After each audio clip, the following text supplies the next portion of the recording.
Hi, everyone. Welcome to A Podcast Will Save This Relationship. I'm Josh, he, him. Sarah, she, her, is currently not in the room right now because her neck was killing her during this podcast. She is currently putting ice on it and laying down, and I hope she's starting to feel better because she deserves it after sitting for like 3.5 hours, I think. I don't know how long these are anymore. Time is just irrelevant when we get in this room. On today's episode of the podcast, we talked about Minions. I'm tempted just to leave it at that. You guys know we do the Reddit stories. Does it matter, though? We talk about Minions. That's what you guys come here for. You come here for the Minions content. What else did we talk about? Shit. Sarah, what do we talk about? Stuff? We talked about stuff. I don't know if you guys can hear it, but she said the word stuff. If you guys want to hear more about the stuff we talk about, all the timestamps are in the description. All the timestamps are currently in the description. You can see all the topics we talk about, all the stories we take in. Don't forget to like, comment, subscribe, hit the goddamn bell, and enjoy the show. Sarah will be in this episode. I know it's weird that's just me right now, but she is in this episode. Enjoy the show.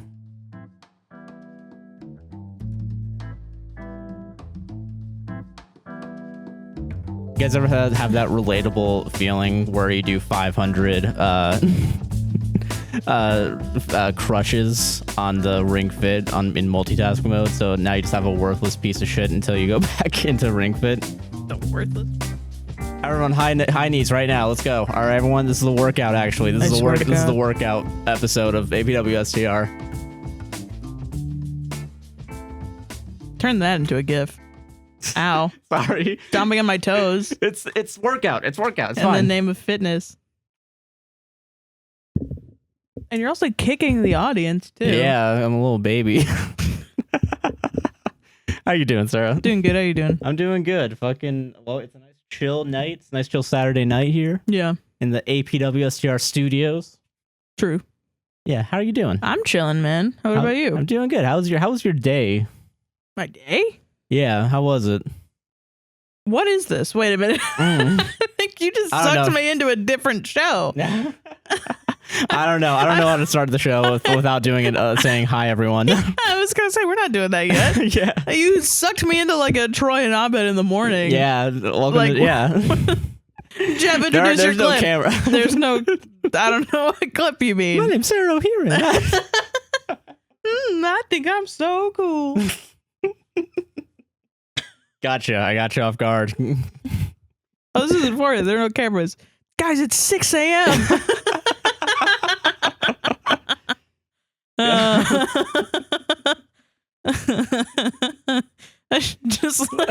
I like blinked and like forgot, and I had a cup of coffee in my hand, and you're asking me about my day in front of two cameras, and I was like, this isn't the show that we do.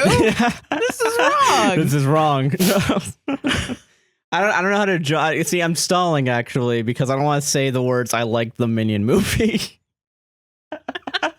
Oh, so all that's staying in? I don't know. Do you want to say? Yeah, I guess it can. We didn't say anything racist, so it's fine.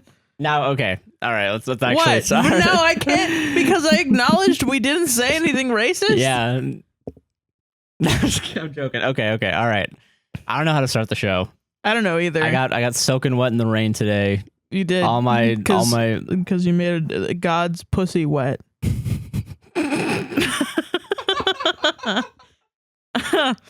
Yo, I had a friend recently say, "Hey, show me your podcast," and I was really? like, "Yeah." Who? Dana actually asked for the podcast. I forgot, yeah. So now, Sarah, you just said into a microphone. Okay, Josh, do you think if you showed Dana the podcast and she heard Josh made God's pussy wet, that she'd be like, "Wow, that's out of character for Josh."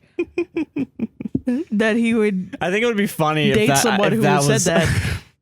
I think it would be really funny if my friends started like being like, "Who the fuck listens to this podcast? How the fuck does this have 100 5-star reviews on Spotify?" I think all of my friends think that for sure. Yeah, you do. Yeah. See, I think my friends would be like, "Son of a bitch, he fucking did it. He fucking God damn it. That goddamn son of a bitch. That goddamn son of a bitch. God fucking damn it." I think that's how most people that know me see me with this podcast, like, fucking asshole. Fucking fucking did it. I wonder like how many of them are like proud pissed off at me. I like the combination of those two. The last time I remember any of my family that isn't my crazy mom responding to the podcast, I think I remember it was like Michael had to listen to one of the like episode 15 where I talked about how my mom impacted my mental health and it caused like a shitstorm in my family. Oh yeah. Yeah. And my mom was like, how dare you say that I impacted you through childhood? Me, the mother. Yeah. I don't fucking get How dare someone that was in your life 24/7 have an impact on it? And then my brother, who didn't invite me to his wedding, and I'm never gonna let him forget it. He doesn't care. I don't even think he listens. But I remember him saying, yeah, all right, I guess let's go. Episode 15. So that's how they think about the podcast. Yeah, that's how they think about it. Yeah. It reminds me of like new episode that comes out. I like to imagine my brother going, oh, another one of those. Oh, episode 127. Yeah. You're making so much fucking content, you piece of shit. Yeah, I get that. It reminds me of I think there's like a Harmontown bit where like he's talking about his mom or dad not like giving a shit about Community. Except for my iBone. Yeah, right. With his brother. Sending him an email. Yeah, I feel like that. Yeah, that's what it is. That's like absolutely what it is. Calling it like your podcast gay. Yeah, or just just saying like fucking, I don't know. Anybody, most people in our life, I think, don't really see this as like a cool thing we do. Literally, I think everyone outside of our circle is like, oh, this is cool. These two people are making a podcast, making people laugh. Yeah. And everyone around me is like, Josh, you're never going to get a job ever again. You're not going to, there's no way. There's no way Josh, you're going to. When are you going to get a real job? Oh my God. You think Universal's going to hire you after you shit talk Disney and Universal? I mean, but that's the funny thing too, is your real job before. And I'm using quote tweets because that's what I don't know. I don't think there's any such thing really as a real job. I think every job's a job. Every job's a fucking job. If you get paid money, yeah, it's a job. Yeah, if you work at something, it's a job. Yeah. That's kind of it. That's personally what I think. But like your past job was selling churros. Yeah, and ice cream. And so it's really funny. Pretzels. If like your parents are like, fucking Josh, when are you going to stop it with this podcast stuff? When are you going to go back to food service? Never. We're gonna go back to waiting tables at Disney and cleaning the fucking balcony for bird shit. Like, yeah, when's that gonna happen? It's like you broke out of hell and into purgatory, and now your parents are like, when are you gonna go back to hell? Yeah, kinda. That's kind of what it is. Fuck, I can't even speak that much. I went back to fucking DoorDash.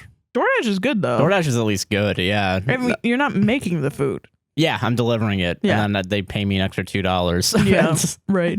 And I get a pat on the head and rain on me. But yeah, no, I don't know. It's been a nice chill day, I guess. Yeah. Fucking I have been stalling. Yeah. For Minions. We saw the Minions movie. Okay, so I need to. What's the story? Why did we see this movie? What's the official reason? There wasn't anything else fun to talk about. There wasn't. Yeah. Last week we talked about a bunch of depressing shit that got cut. Yeah. And we wanted to do something fun. And then a bunch of fucking prepubescent teens decided to go get prom gear. Yeah. And then they dressed up. Ravage America's theaters. And IHOPs. Which ravage is a strong word. IHOPs have been ravaged since the beginning of time. That is true. Yeah. Can you imagine a Minions Waffle House? Yes, I wonder why. I could imagine. Why did they go with IHOP? Waffle. Wait, Waffle House is yellow because IHOP had a Minions like special thing. Why? Because IHOP sells its fucking soul. I was gonna say cunt, and I changed it to soul. Thank you. Yeah, you're welcome. But no, yeah, but this whole IHOPussy into bussy. IHOPussy. IHOPussy. Yeah. IHOPussy. Well, for a while it was IHOPussy because it was International House of Burgers, actually. So right. Yeah, technically I'm half correct. But yeah, no. So okay. So what I think. So I've known about I've heard of Minions. Yeah. Have you? What's your relationship with the Minions? Minions are a fucking marketing ploy to sell Tic Tacs. that's what they're called, the little mint pill things that you fucking they're swallow. Not always mint, they're fruit too. Well, yeah, and there's then there's orange. Well, yeah, no, they have the banana flavored one, and then it's painted with like food coloring to look like a minion, you know. Yeah. So there's those, and then there's that's what they're made to sell, and also the things that they're meant to sell Facebook boomer memes about how Biden's responsible for inflation or something. Which, I mean, okay, yeah, I remember. Like, I think in high school, Despicable Me came out. I think it was early 2010s. Despicable Me comes out, and it's a hit. It's like the first movie that... Yes, yeah. It was high school. It was like my freshman year of high school. Despicable Me came out because I remember sense. Happy. Everybody played Happy. Yeah, this was like 2011, 2012 then, yeah. So, so Despicable Me comes out. It's a hit, and Universal Studios has a $1 billion bombshell that is you can make Minions into anything pretty much. So they started making pillows. There's a lot of shit that pillows, stuffed animals, plushies, the fucking the whole works. And then there was a Minions movie. Well, eventually, there was Despicable Me 2, and no one cared. Nobody gave a crap. No one gave a shit about it. Yeah. And then Minions came out. Yeah. Because they just wanted to make more money. And thus began the commodification of the Minions. That's when it really got into 12th gear. Yeah. At that point, everybody saw the first Minions movie as being like, this is obviously a cash grab. Like, there's no plot. There's nothing. It's just... people it's a tight 90 really like the Minions. People like Minions, so we're gonna have them in Antarctica and go France and all these different locations and have a baguette or something. I don't know. I don't know. And they'll be like, look at how similar I am to the baguette, but in Italian. And then you have to have the backstory of why they love bananas, because that's all you have with Minions. when it comes to banana. Plot. Yeah, it's just banana, and then okay, so the Minions comes out. No one likes it because everyone sees it for what it is, which is cynical. But it's still probably a huge hit because of kids. Yeah, it made money. Yeah, kids were China. You put a fucking because like I'm willing to bet it probably had a higher international release. I bet. Yeah, it's a cute thing. It's a cute thing, and it's not necessarily you can just voice over it in another language. So if you brought it out to Italy, you have an Italian version of Minions. You don't have to change Italian version. They are speaking Italian. Well, okay, yeah. I mean, yes, but I mean the Minions don't speak a language. No, it's like a mixture of romantic languages. Yeah, it's a mixture of all. It's like it's basically a Simlish, but which I gotta say, my grandmother made that up.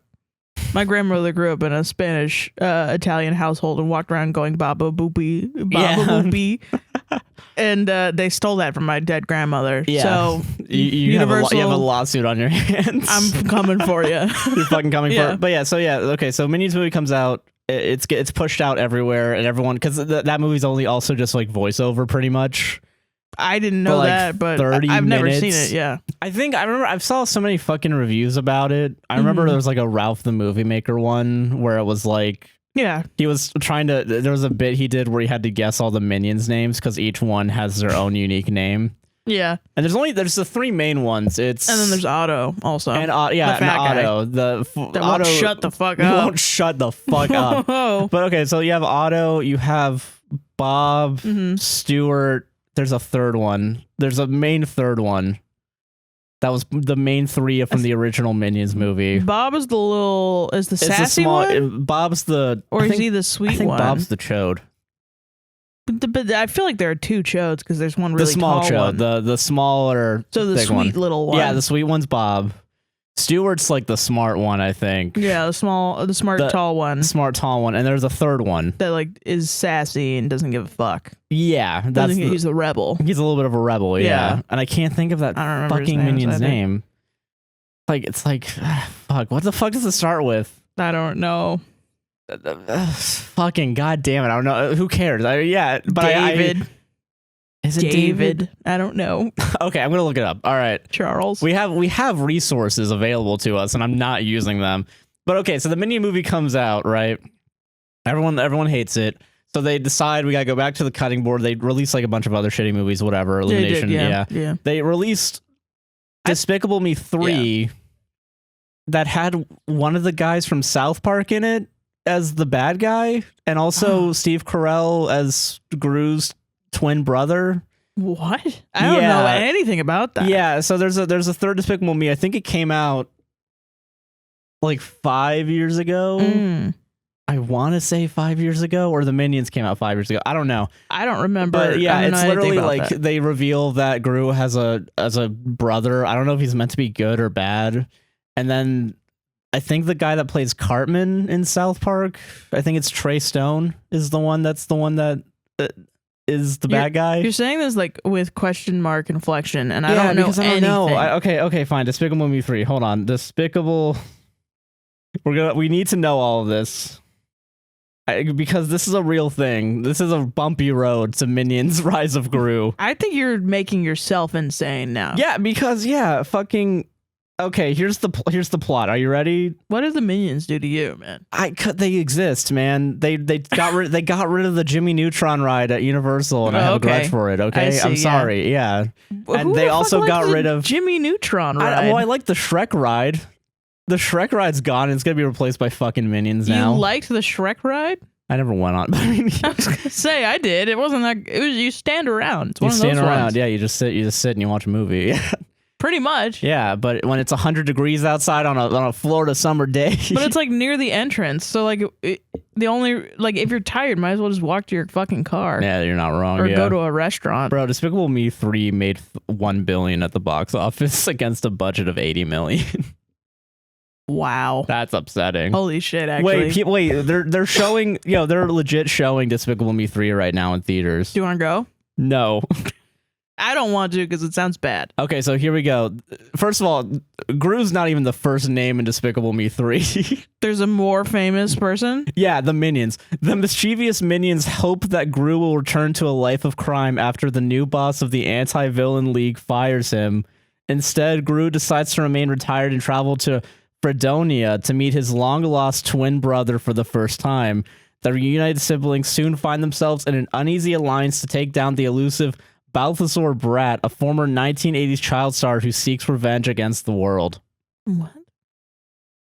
So then he ends up being a good guy. Again, yeah. What's the point? So yeah, in the first movie, he's a bad guy, but he's bad at it because he has the kids, so he has to be a good parent to the kids. And then the second movie, the first movie, he's a good bad guy, and then he has kids. And then he's like, well, I gotta take care of these fucking kids. And then he becomes kind of a good guy. Yeah, and then in the second movie, I think I remember in the second movie, he works with the Anti-Villain League. Yeah, to catch one of them. And I think it's like in a mall or something. It's a lady. It's a lady. Yeah, it's Kristen Wiig. Yeah, and she's it wasn't very good. I remember that. Yeah, and then there's Minions in the background doing things, whatever.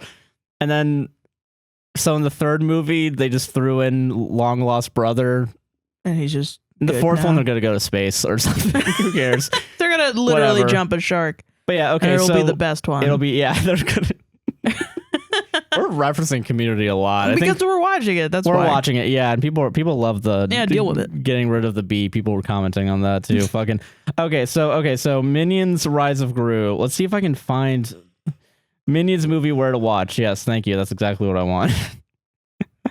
Is Minions on Netflix 2021? Okay, hold on. I'm trying to find out what the fucking third guy's name is. I can't think of it right now. Just look at Minion names. I am. I'm working on it right now.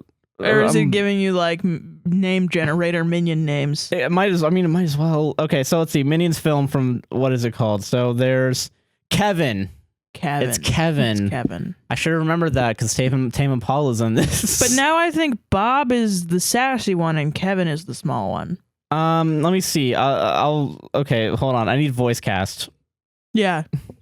So Kevin's the leader of the Minions who set out to find a boss. Okay. Stewart, a musician and the slacker of the three. Bob, the youngest and the smallest of the group. So Kevin's the smart one. Okay. Stewart's the sassy, piece of shit one. Piece of garbage. Yeah. And then Bob is the sweet little baby. Yeah, of the group. Yeah. Sarah Bullock and John Hamm and Michael Keaton are in the fucking You're Minion saying movie? that like it's a surprise anymore. I'm just... How much money? Dude, have you seen... How much are they not paying the animators? Have you seen fucking the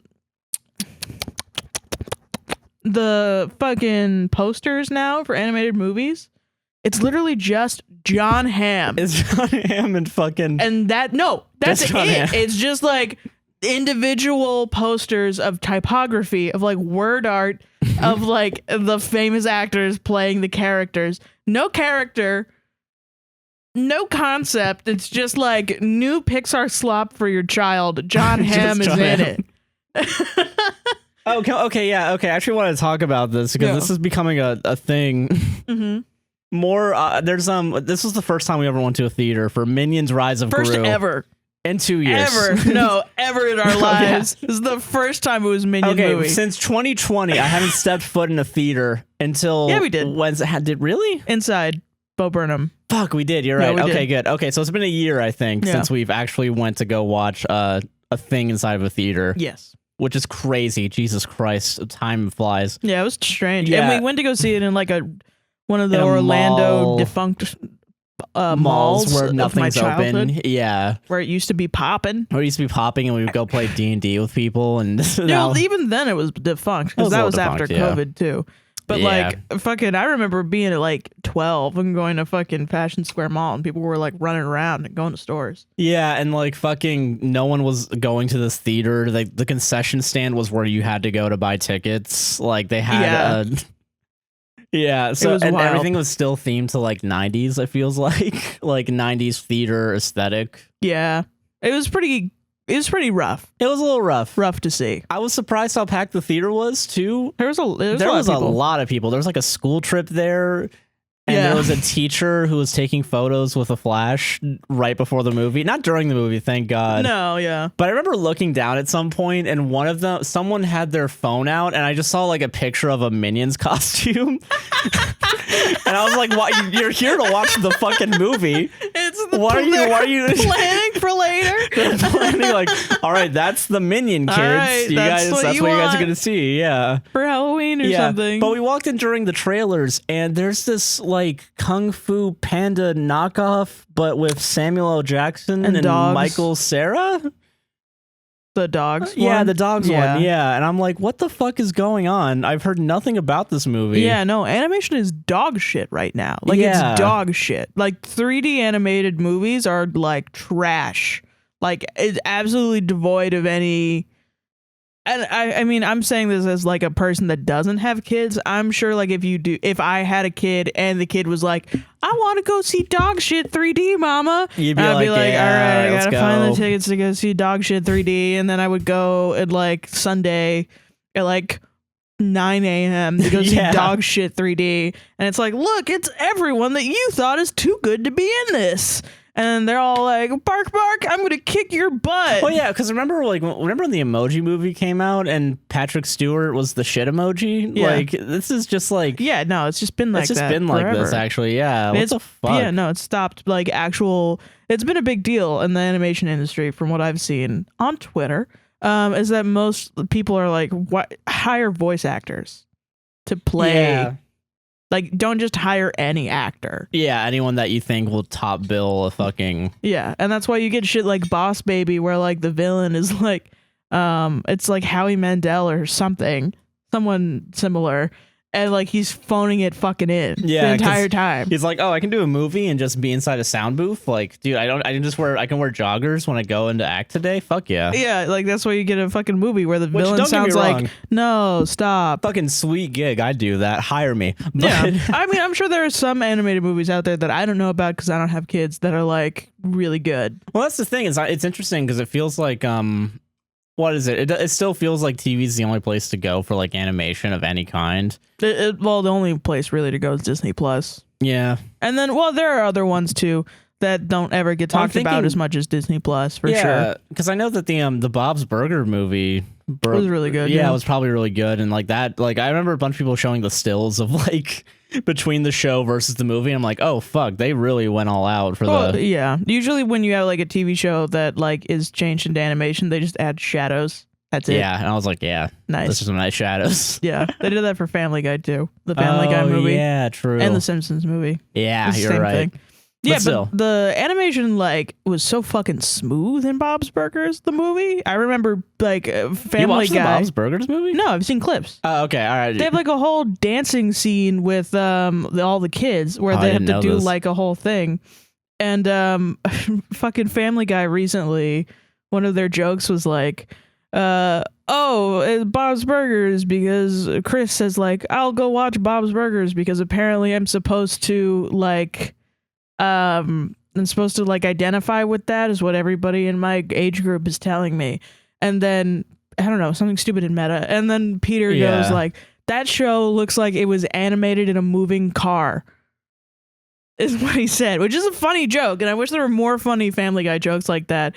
But then somebody responded with the scene of the Bob's Burgers movie where they're all doing these incredibly complicated dances, and it's very fluid and like insane. Yeah, I was about to say, Family Guy's one to fucking talk. They have a whole computer set up. Yeah, like, they're just like boop, boop, boop, boopy boop. Yeah, it's terrible. Yeah, no, it's really funny. Original Family Guy had better animation than current Family Guy. Jesus. Yeah, and that had like hella fucking mistakes. Yeah, but that's what added to the character to it. Yeah, that's what I thought. But I don't know. So okay, that's not what we're talking about though. We're talking about Minions. Minions talk all the time. Let's talk about our experience watching the Minion movie before we read some Gentleminions shit. Yes. Fucking. What'd you think, Josh? I'm surprised how much I liked it. Josh, the entire time during the movie, had his arms crossed and was watching it and was like. And then every once in a while he would want to laugh because the movie is kind of funny sometimes, and he would be like, because he couldn't show in a room full of children and adults who have children and are focused on their children that a Minions movie is making him smile. I finally get Red Letter Media's feeling of like, I'm a schlubby fucking guy, adult, going in to watch this fucking movie. That's so true. It wouldn't matter if it was this movie. It was a fucking Fast and Furious movie I was forced to review, where it's like, fucking a bunch of 17-year-olds. They're all gonna make fun of me when I leave this. Oh my god, yeah. Yeah, but like, I don't know. Yeah, I But then also, like, I remember people felt that way with Up, and I'm like, Up is a masterpiece. Well, yeah. Also, like most Pixar movies, I think there's a general like understanding of like, this movie's made for everyone. So like, I remember when I went to go see Up with my dad in theaters for the first time, and there was like a group of like 20-year-old women who were going to go see it. I remember them taking like a selfie. The selfies were like the biggest thing. Yeah, that's when they were on the scene. And like the duck face. Yeah. And I mean, I still think that shit is stupid. Do whatever you want. I don't give a fuck. It's better than the racist ass fox eye shit. Everybody was just making fun of Chinese people on accident because you're a basic white bitch. It was stupid. They were doing that, and then they were like laughing with each other, like, we're too old to watch this. And then that's the funniest thing to me, because Up was like one of the most heartfelt for adults. Yeah, adults will love this. Children will love this. Everyone is going to love this movie. Yeah, but no, we're too old. We're too old to. Well, it's just like liking kids movies was like an aesthetic back then. Yeah, interesting. If your animated movie is good enough, everyone can watch it. Everyone will watch it. Yeah, but I feel like there's the exception for Minions, where it's very clearly. I don't know. Is the Minions? But this one was good enough, I think. You think it was good enough? I think so. Know. I don't think it was mind blowing. I don't think it's like Up, where like they didn't say anything in the first 5 minutes and then everybody's immediately crying. Yeah. No, I mean, it's. What was the first thing that happened in this movie? Oh yeah. Okay, I remember now. They steal the thing. They steal the Zodiac stone. Yeah. And it has all the Zodiac signs on it, and they kill the old fuck. They try to kill him. They kill the bad guy from Tower Heist, Alan Alda. They kill Alan Alda, or so you think. And then So okay. So there's I didn't even say my general thoughts. I liked it. You did. I'm surprised I liked it. You did like it a lot. It shouldn't. I mean, the bar's so low though. That I feel like anything You just can't say that you like this movie. You can't let people know that you liked it. Well, yeah, I liked it, but like, I really went into this being like, this isn't going to be a good movie. So that's your problem then, yeah. See, because it shouldn't be. Why not? A Minions movie. Despicable Me was Despicable Me good? It was alright. Yeah, it was good. Despicable Me was good. Yeah, it was good. But then Despicable Me 2 was okay. Yeah, it was not that good. Minions was bad. Yes.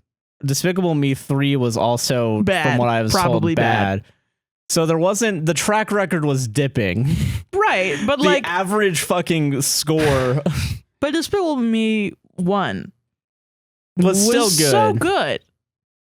I can't imagine, like, that's I think what I thought when I was like, I feel like I've been gaslit into hating Minions all these years because everybody's been dunking on the Minions and how stupid they are and they're so dumb and they're so shitty and blah blah blah, and your mom loves Minions and isn't that fucking shitty that your mom loves Minions? Minions well, because they're part of the fuck you for liking Minions. If you like Minions, you're a piece of garbage and you don't know anything. Well, because there was that time when, like, in like 2015, when all the fucking Facebook posts of all the Minions was like all the weird fucking advice animal shit. So shit. You're not allowed to like it, I guess. Huh. Well, it gets annoying, I think. I think people were annoyed by it more than anything. Right, but it's like, if you're not annoyed by it, then fuck, now it became that more people were complaining about Minions than there were Minions posts.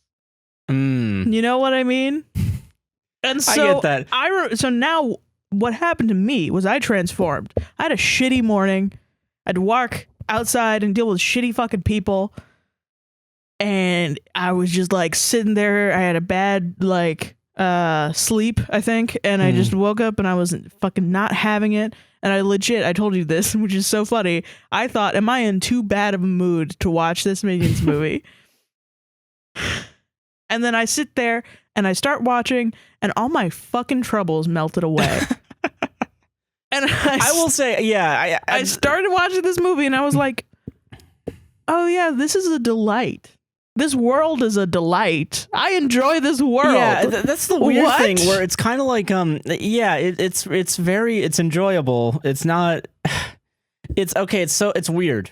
It's a weird feeling I have. It's not weird to like a movie. It's not weird. You can like things just because somebody's mom is a piece of shit and also likes the Minions doesn't mean you also have to not like the Minions to be cool. I think why this movie works for me is I think Minions, the more I think about it, the moms had that time and then, brought it down. But I think the ironic fucking Minions shit started rising up. And the more I think about it, I'm like, I like those ironic Minion memes where it's like deep fried and like say the most about horrific shit. 9/11. Yeah, about 9/11. Yeah. So I think the more I think about it, I'm like, does this movie kind of play into that like ironic? Yes. And I think that's why it works. That's why it works is because it's a more ironic take on Minions. That is maybe the only way that it works. But I think also that's what the original Despicable Me concept was. It was, isn't it funny to root for a silly little villain guy? Yeah. And then they lost it in the sequels to it, and then I joked and said that this movie really found its roots in Despicable Me. No, like legit, it does. But yeah, it does because like okay, I didn't think that was a joke. Actually, I thought you were being serious. Well, yeah, I think it feels like when I say it out loud in my head because of my perception of Minions. That's just you. That's me. That's I know. You. Yes, I know that's only me. Yes, but okay, it's.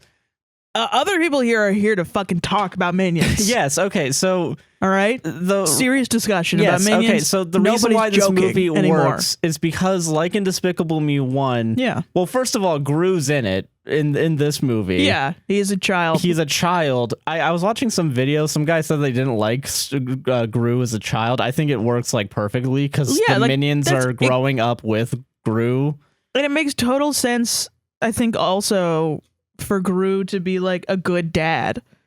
Yeah, it's the themes of later because there's the theme makes total sense now because he has to also raise the Minions while also he has this father figure in this movie who's like kind of a good dad to him. Yeah.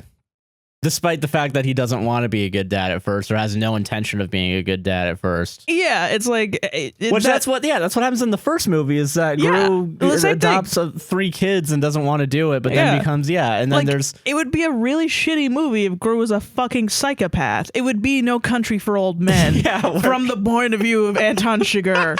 And then also, that's why if Anton Chigurh had little minions this whole time. See, and I guess that's why it's the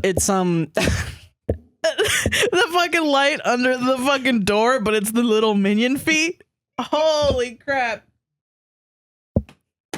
So yes, I want someone to edit that. And he's giving him the cow killer. The cow thing, Oh my god. God, the minion dropping, and then the cow killer thing flips over, and then he's like, up that bitch.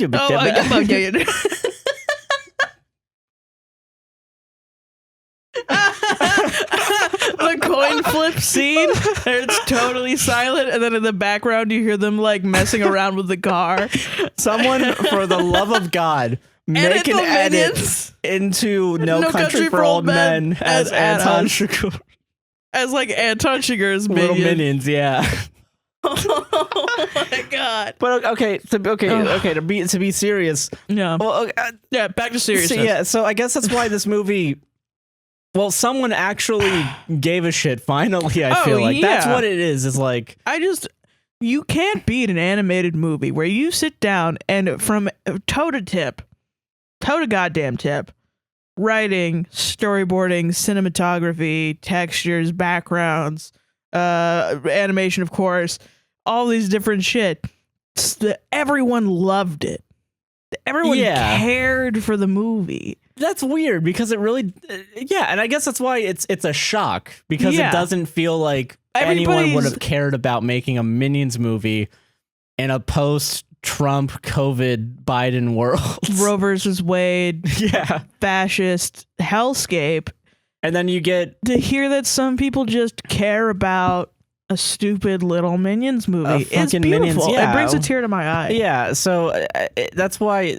And that's why I'm fascinated by it, and that's why I like it. I know I like it. It was really good. It is a good movie. I think it's a good movie. You can't always get what you want at the end. Spoilers. Not really. It's on the soundtrack. Yeah. But so okay, I think that's why we wanted to see this movie. Actually, it's the soundtrack. No, I wanted to see it because of the coffin.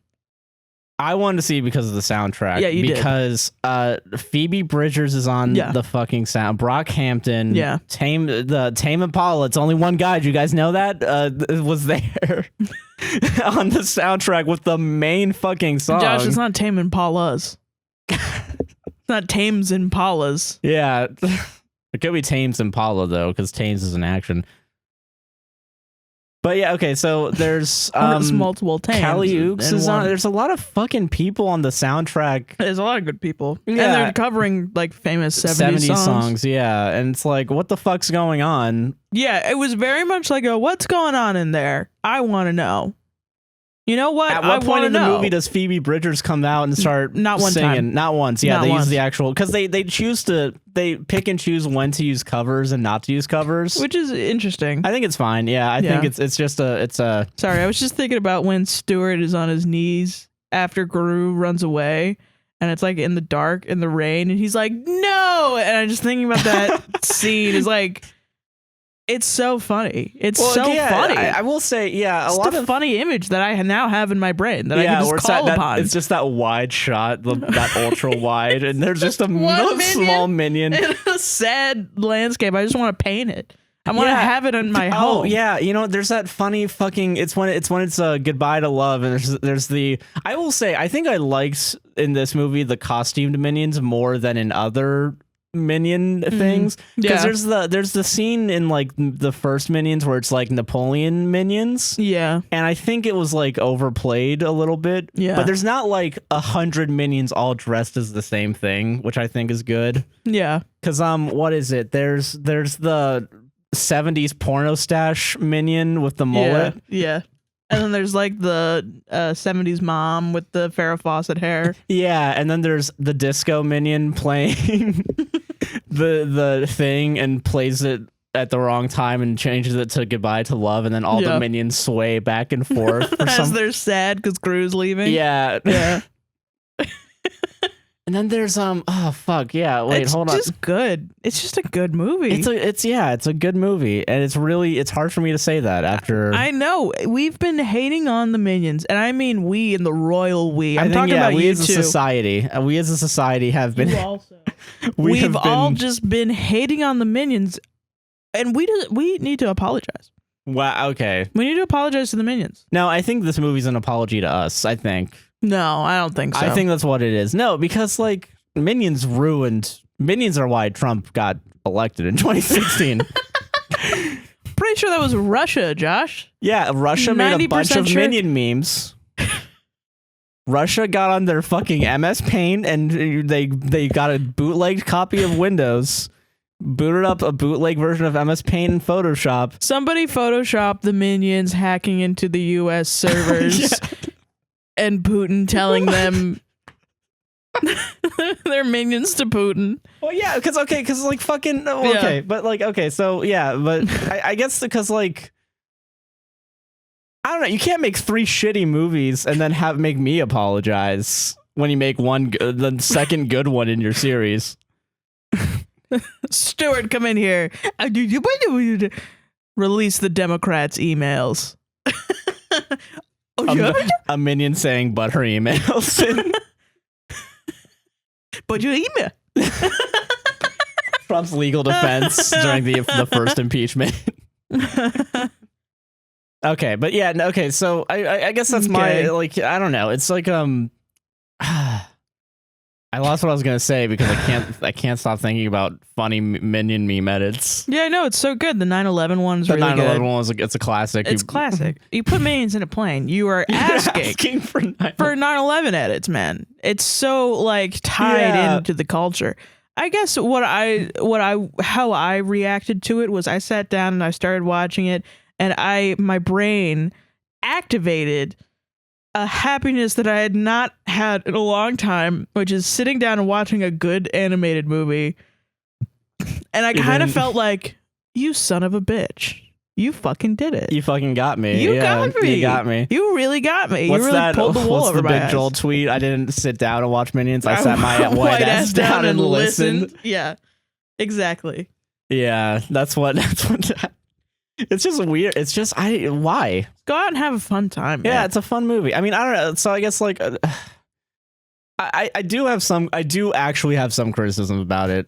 You're gonna criticize? Okay. Well, okay. I think there's some moments the pacing I think can be a little bit much, and I will say it did juggle all 4 of its plot lines pretty well. It did actually, which is a feat. I'll give them credit for that. Yeah, they had the Otto and Riza plot line that was fun. Yeah.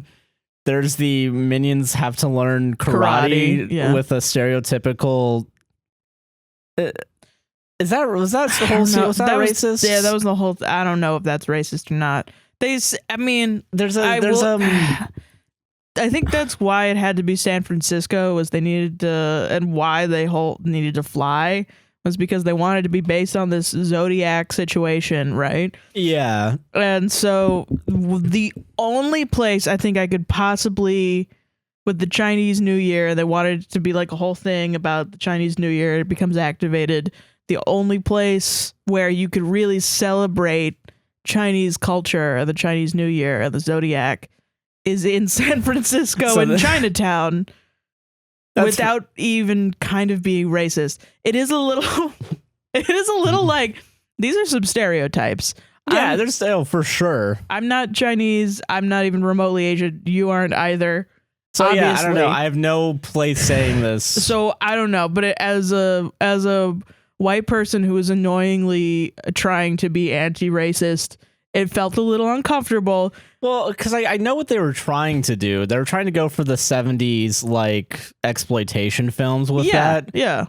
But also those are racist, right? Well, yeah, but then also like before they even bring up the concept of doing a 70s exploitation film with the fucking what is it? Like there's the because the thing that gives that away for me is those title cards, and then they put the film grain thing on it, and then it shakes the frame up to make it look like it. James Bond opener. Yeah, the James Bond opener is meant to make it more because I mean, yeah, this all takes place in the 70s. Whatever, fine, cool. You know, I love disco. Yeah.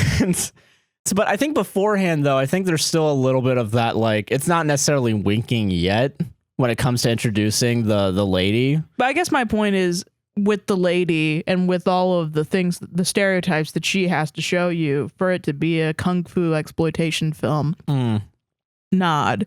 The Minions are forced to treat the stereotypes as like good. You know what I mean? Yeah, because they're forced to be like, that's really cool, and I'm very appreciative. But I guess the reason why they make it look like that is because they're so bad at doing the karate shit. You know, I guess that's why they can kind of. Well, they have to. Yeah, because it's like, A, that's the joke. Well, yeah, that they're bad at karate. Flip, yeah. But then also B is like, if they just were like, this is gay. Like, you just can't put like Chinese culture on a silver platter in front of you and try to show it in a way that is like, look at how diverse and beautiful this culture is, and have the Minions be like, haha, poopy banana, because then it's gonna be like, okay, this movie is fucking racist. Yeah. So ironically, I think all of the racist edits of Minion memes over the past years sort of forced this movie to be the way it is. That probably makes sense, yeah. Because you have because in the culture of American Minions, right? Of America, because you have all the fucking, you have the memester making the shitty edits. You got your Facebook mom group saying praise Jesus with the IT crowd minion. Yeah. Yeah. Yeah. Right. Yeah. And then you have you have a bunch of fucking racists just putting the N-word on the bottom of it, turning them into Hitler. Yeah. Yeah, and then being like, Jesus. Yeah, we all know that one. I can very plainly see that one in my mind's eye. Because fucking that's the double-edged sword. Is a minion is so fucking blank of a concept. It's just a fucking little pill. Yeah, because that's you the can whole draw point. anything on it. Yeah, and that is the point. It really does say a lot about free will, what we do with minions. Right, yeah, it does say a lot. So I think that's part of it. Is I think the people that wrote this are aware. Like, yes, we want to talk about this exploitation thing, but we also have to be culturally sensitive. Yeah, because... You know? Because woke libs are gonna cancel us on Twitter. Nobody's gonna watch our film. And I think the reason that you haven't seen any woke libs talk about this movie be shitty and racist is because they kind of do a good job about that. Yeah, that's true. Like, you know, the old Chinese lady is like powerful and like a god, like like ridiculous. Like she has like supernatural powers and it never gets hurt, owns her own business, and is able to like, you know, is just like is a good teacher to the minions too. Yeah, like and has all this equipment and is obviously very like affluent, and she has no faults to her really at all, because she's not there to have a fault. She's there to teach the minions how to do karate, and that's literally it. Yeah. And everybody else that does karate is bad at it. Yeah. Yeah. That is true, yeah. And then they have like an authentic fucking authentic probably to San Francisco. I don't really know what is authentic or what isn't authentic, but like Chinese New Year celebration with paper dragons and everything. Yeah. That's true. Shoot that and like this is cool, and they drop Otto in the middle of it and he's like, wow, yeah, awesome. He loves it. Yeah. Yeah. They have to do that. That's true. Yeah. Okay, that's fair then. Yeah. It's like almost in like because this is a kid's movie first and foremost. These are some kids' like first introduction, first movie and first introduction to the concept of a Chinese New Year.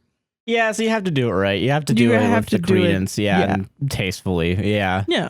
That's fair. Yeah, I guess it could have gone way worse. It's weird that the Minions movie cares more about being like sensitive to other people's cultures than Stranger Things. I know, right? Well, I think also because if you're making a kids thing, you have to. You kind of have to. Because Stranger Things, I'm not even gonna imply is not anti-black, because the more that I think about it, the more I'm like, wow, huh? Well, I mean, because also fucking They what is it? really told Lucas to turn around and take everything out of his pockets. And they literally filmed the Russian prison scenes at a fucking ex-Holocaust camp.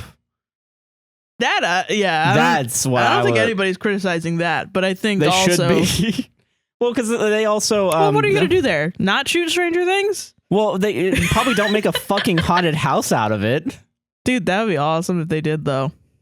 A Stranger Things haunted house where 75,000 people were fucking killed. I think that's a little the Holocaust. I don't remember what that reference is from. Well, oh yeah, from Game Grumps. Jesus. But no, fucking yeah. So yeah. But I guess my main point is Minions 1, Stranger Things. Oh yeah. In that regard, I don't know. It's God. Yeah, it's a good movie. I really. I don't want a sequel. No, I think it was just a good. Just keep it. This end here. Yeah, it was just good. Just end here. Go out on a high note. Yeah. You want to hear about Gentleminions? I do. I got fucking what's it called? I got emails. I got faxes. Our intern. Our intern. Yes. This is mostly our intern's fault, I think.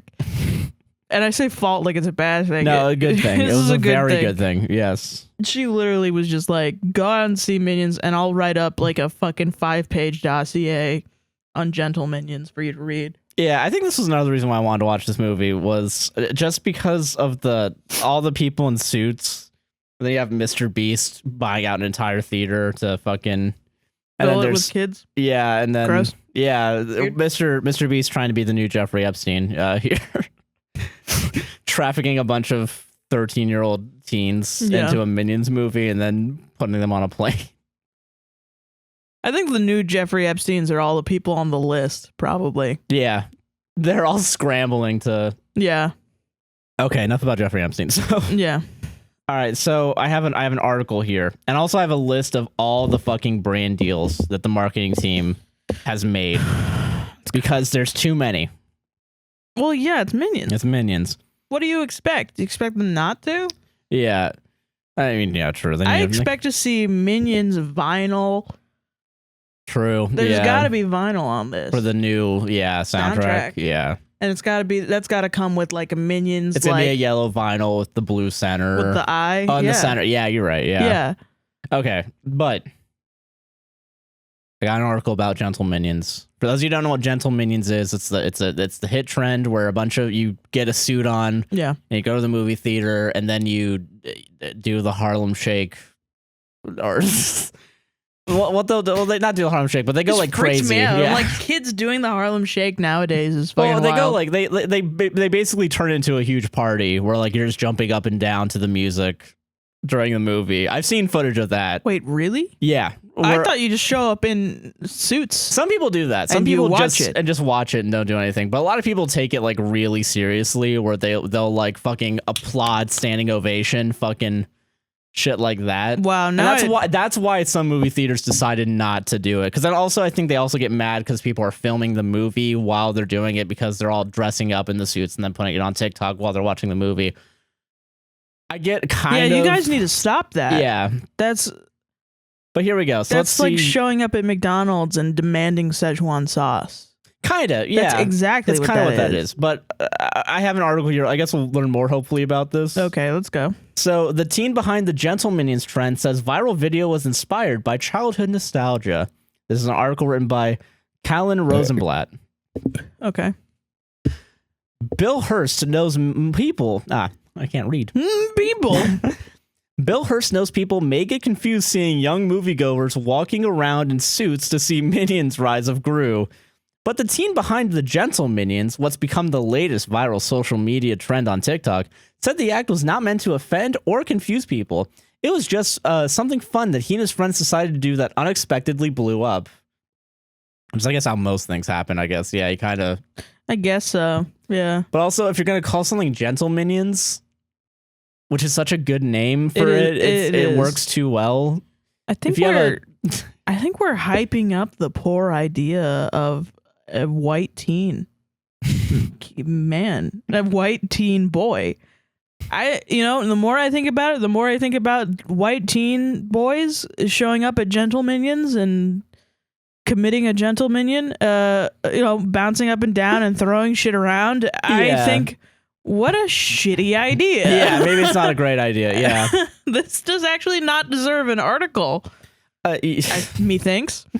I think the trend would have happened with or without me, but I think our TikTok made it more viral than it would have been. Hearst18 said in an interview with NBC News, I think it was a really great promotion for the Minions. Once thought of as the cringiest content on the internet, the Minions from the Despicable Me franchise have been reclaimed by Gen Z after videos like Hearst have spread across TikTok. As of Wednesday afternoon, his TikTok, which features him attending the film in suits with his friends, had amassed more than 36.6 million views and more than 8.7 million likes. We're in the wrong business. No, we're in the adult business. You're telling me you wouldn't want to get in a dress and act like a teen? No, Josh, actually I don't. Do you? No, I don't. Okay. What the fuck? Yeah. Ladies, when you're when you get the moment that your boyfriend asks you, hey, can we go see the Minions movie? Get a suit. Let's go. Hey, will you dress up in a formal dress for me, when he's never asked you that before in his life? In his life, he's never asked for that. And then he says, I want to do that for the Minions movie. And then on another level, I'm disrespected because you're not really watching the movie. You're not really enjoying this piece of art. You're just there to make a scene, to make a goddamn scene and get attention. Yeah. So okay. So now across the globe, people have been spotting Gentleminions at theaters. Like Hearst videos, many of the Gentleminions TikTok showcase groups wearing suits flocking to the movies, with the song "Rich Minion" by rapper Yeet, which appears on the film's soundtrack, playing in the background. Some videos also show the groups posing with steeple hands, the gesture made by Felonious Gru, the protagonist of the Despicable Me franchise, voiced by Strafe Carell. So I know there's the rowdy ones, and then there's just people wearing suits. And I've seen the signs where they don't give a shit. If you wear a suit, you're not gonna get the fuck in there. Wow. Our theater didn't have that, which is a damn shame, because I feel like that'd be really funny in this shitty rundown mall. Yeah, they don't give a fuck. They want as many people in there as they possibly fucking can. Yeah, they were just happy that people showed up. Yeah. God. But yeah, I guess that's okay, so marketing. Okay, yeah, marketing. Let's also just real quick go through the list of all the brand deals that Minions, the real funders of this Minions movie, who we have to thank. I mean, Minions have had a long marketing rap. Yeah, it's kind of similar to like fucking Marvel, like where Marvel will do I think they've had a thing with Denny's, right? There was like the time where they had like the Hulk or some shit. Like I remember seeing a commercial about it, and I think it was for Denny's. But yeah, I mean, you got to make your movie somehow. Someone's got to pay for it. I mean, someone's got to pay the third PA. Is that not the point of creating little cute characters? Is you want to sell? You want to sell it? Yeah, you want to sell it. I mean, not really. As a person who draws things, like no, you want to make a little guy that's your friend. You know? Yeah. But when you are an animation studio.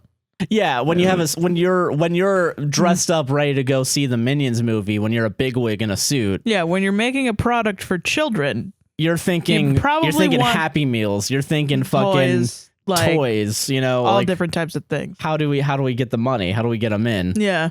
Make them a simple shape, make them easy and soft and easy to make, soft. Yeah. Likable. The more of a ball they are, the better. Round, the boy round and rectangular. That's what you want, you know. Yeah. So you gotta make them. You gotta have the golden ratio. You gotta have the Fibonacci sequence. Yeah, exactly. In your minion. Yeah.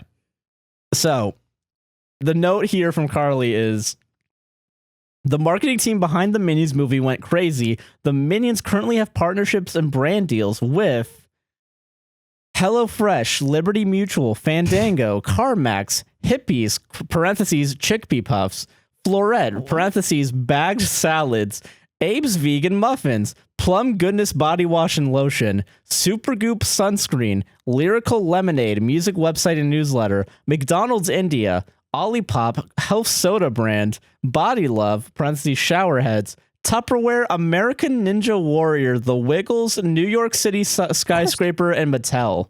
So, okay, so that really, okay. Mattel? Yeah. Damn, they're going to make a Barbie Minion? Dude, they're going to make Monopoly Minions. They probably already made that. Oh, absolutely, for sure. So this is a personal hell of mine. This is the only way that I could be like, okay, I get it, not liking Minions. Is you use one of these products in your day-to-day every month. You're a loyal customer of one of these products. And then Abe's Vegan Muffins. Yeah. And then one of the fucking the Minion movie comes out. And for like 3 months. Now you have a Minions shampoo bottle. Oh, yeah. In your shower. A Minion looking at you naked while you're wet and vulnerable. And you gotta squeeze the little cum out of him to put in your hair. Dude, that would be so funny if they put the jeans on the fucking... Yeah, like you have to do it. The overalls, yeah. They forced you into doing it. It's another ad in your life that you don't control. I drink Dr. Peppers every goddamn day. And then you have this fucking now we're gonna look at these stupid made up fucking dinosaurs. Schmagordaville-esque. Yeah. There is Xenosaurus. I don't know if that's even real. It doesn't look real. He's got Freddy fingered. Freddy got fingered. Freddy got fingered hands, yeah. Yeah. Because of fucking Jurassic World Dominion. A movie that I'm pretty sure came out and is out of the theaters now. Is it? Yeah, I don't know. Because I still see the Jurassic World progressive commercials. I don't know if it's... I don't fucking know anymore. But I know every goddamn Dr. Pepper I have now has a fucking dinosaur on it. And it ruins my day. It doesn't actually. Yeah, but I mean, still, it gets annoying having an ad on a thing you buy. Yeah, now I think about Jurassic World every day. Yeah, because I drink one of these every day. Yeah, and it's weird. I mean, because I think Christ, I don't have that. Like, the only thing I think about is the LaCroix logo. You know, like, but I mean, like, fucking. It's weird because I think we have a society now where if you buy something, you're not going to be advertised to because you bought something.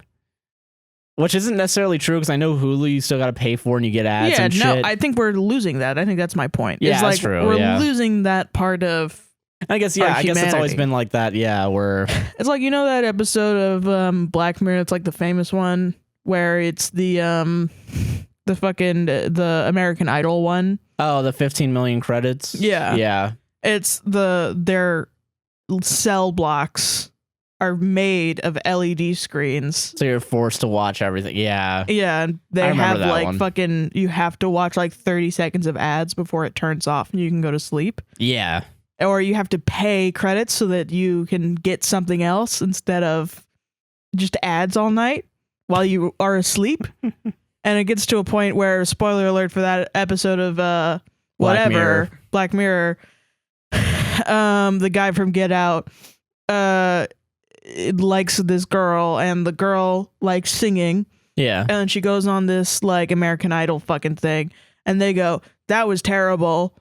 You're a bad singer. And it's kind of built up that she's going to win. And then they're like, but we have another opportunity for you. And then they make her a porn star. Yeah. And then he has to watch her get raw dogged all the time. And then like in his cubicle. Forced to watch it, yeah. Or and else he doesn't like have credits to like skip it. God. Yeah, it's a really fucked up. It was a really dark one, yeah. Jesus. But yeah, that's what's happening. Yeah, that's what's about to happen. That's what that is, though. Honestly, it's like, okay, what I have to. That's the logical conclusion. Yeah. If you live in a capitalist world where you have to sell shit and money makes the world go around. Yeah, that's. I mean, like it's like Amazon building their own fucking I don't know how we got here, but like it's fucking I don't know. Because Minions have all these brand deals and shit. Yeah. Yeah. But like like, you know, Amazon you can making slap a Minion on anything. Yeah, and so and sell it. That's You're in your prime worker housing, and you gotta go to the prime worker store where you have prime worker credit. Yeah. And you have to get Minion shampoo bottles and yeah, exactly. And then you have to look at that shit every day while you're going through your life. And if you put tape over it, so you try to make it just look like a normal thing, you're arrested on the site because you need to see the Minions. You need to. And I guess that's why I don't like Minions. I get it. Never mind. I hate it. But no, yeah, I can see why people don't like it, especially if it's being shoved down your throat. I think that's what it is. It's like because it was like that for a while. It was. And I think I got it. Yeah, I remember that like very vividly. You want to watch a good movie, and the people that make good stuff get hired by animation studios, and they make good things. But then suits come in and take those things and dissect them and fuck them and sell them so that other people can fuck them. And then it's just like, and then they turn them into fucking fleshlights. And then you gotta you can buy the Minion fleshlight for only $60, $20 cheaper than normal. Because they're betting on your kid being like, Mom, I want a Minions cup. Give me the Minions cup. I want the Minion sippy cup where it has the little loop-de-loop straw. Yeah. And they're right. They're betting on it. They're betting. They're bending you over and they're that's fucking all red. You. Like, yeah. Exactly. Yeah. They know for a fact that your kid wants the Minion shit because they made the Minions thing. Your kid wants to go see it, so you take him to go see it. And they know that kid is on the fucking phone 24/7. So if they put the one ad there and put the idea in if you incept the idea of a Minions, yeah, a parent somewhere is gonna have to spend $7 on a 20-cent mug. And I guess that's why I'm against Gentleminions, but I'm for the Minions movie, is because like you don't need to advertise the Minions. The Minions are going to advertise for themselves. Yeah. So these 12-year-olds are going out there buying suits and spending their own money to advertise a different movie that's going to fuck them anyway. Yeah, a movie that's probably already made 9 digits worth of money. And it's stuff like this will happen sometimes where they're just like supporting capitalism for the lols. Yeah, you know? It's like, what? Stop that. Stop doing that, yeah. Do it for the vine. Fucking kick over a trash can or something. Yeah, rebel. Yeah. Rebel, kids. Paint a Minion on a trash can. It's the same badass, thing. Yeah. But it's fucking badass. Well, the difference is you're spending on a $5 spray paint can that you'll still have afterwards as opposed to a suit rental. Minions on something else. Yeah. I don't know. Fuck it. Then it can be like are Minions garbage? Yeah, you can say that, yeah. Oh, or what does this art say? At least, it's art at that point. It like makes another thing, you know? But I mean, this, I don't know. It's just, to me, it just feels like you're just advertising on behalf of a movie because that already has a $100 million advertising contract. Yeah, like kids, you're gonna grow up. They're gonna make Minions 12, and your kids are gonna want to see it. And then you go see it, and you think back to when you did the Gentleminions thing, and you're like, I helped this. You did. You did. Yeah. You did do that. So I don't know. You helped the machine, man. But the thing about that though is, you're the parent. Your kid says, Mommy, I want to go see Minions Rise of Gru. You say, oh my God, okay. You won't shut the fuck up about it. I hate you. I should have never had you, but they outlawed abortion. I couldn't get one in time, so I just decided to fuck my life over. And so now you have to go fucking see Rise of Gru. Your life is in shambles. You hate your job. Capitalism makes you want to kill yourself every day. And the only thing, you got $11 and you go pay for fucking Minions Rise of Goddamn Gru because your fucking stupid kid won't shut the fuck up if you don't go see it. You go and you sit down and all your troubles melt away. And you have a nice time because somebody loved the Minions enough to actually to make you go, oh, that's a cool thing they just did. This is funny. And you're single tearing it because everything else in your life sucks so bad. But Minions come in, and right before you hit the ground, swoops in, and it's like the ending of 1984 when they got fucking what's his face, Wilson, Wally, Willersby, and they fucking tie him up in a chair, and they go and they fucking, you know, he talks to the girl, and he fades off. You know, they like euthanize him or whatever, and then he doesn't remember anything. It's just like, you know, single tearing it, and then your kid goes, Mommy, I want a Minions cup, and you go, I do too. You know what? I do. And you got your Minions cup, And then the rest of the days you want to kill yourself and you look at that Minions cup and you go, no, I'm not going to. Because Stuart would be sad.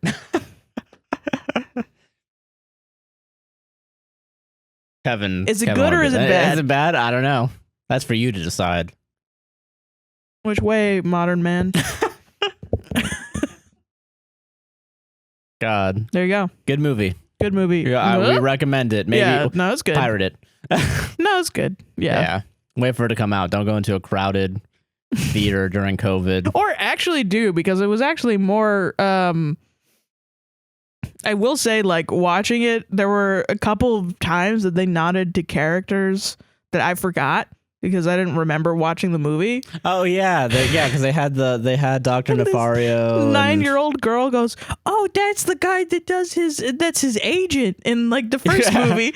And I was cute. like, that was really moment. cute. Yeah. And I was like, "Oh my god, thank you, 9-year-old girl." Wear a mask. Please wear a mask. We wore masks. Yeah, wear a mask. There's that one photo I posted on Instagram where I'm not wearing a mask. That was because we were outside and away from people. Yeah, no, we did wear masks. Get a test. Test often.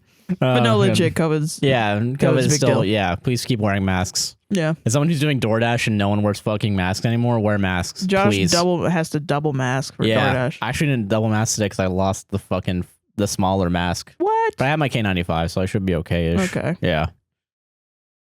I'll get to red stories? Yeah, let's do it. We did it. Solved Minions. Solved Minions. Red.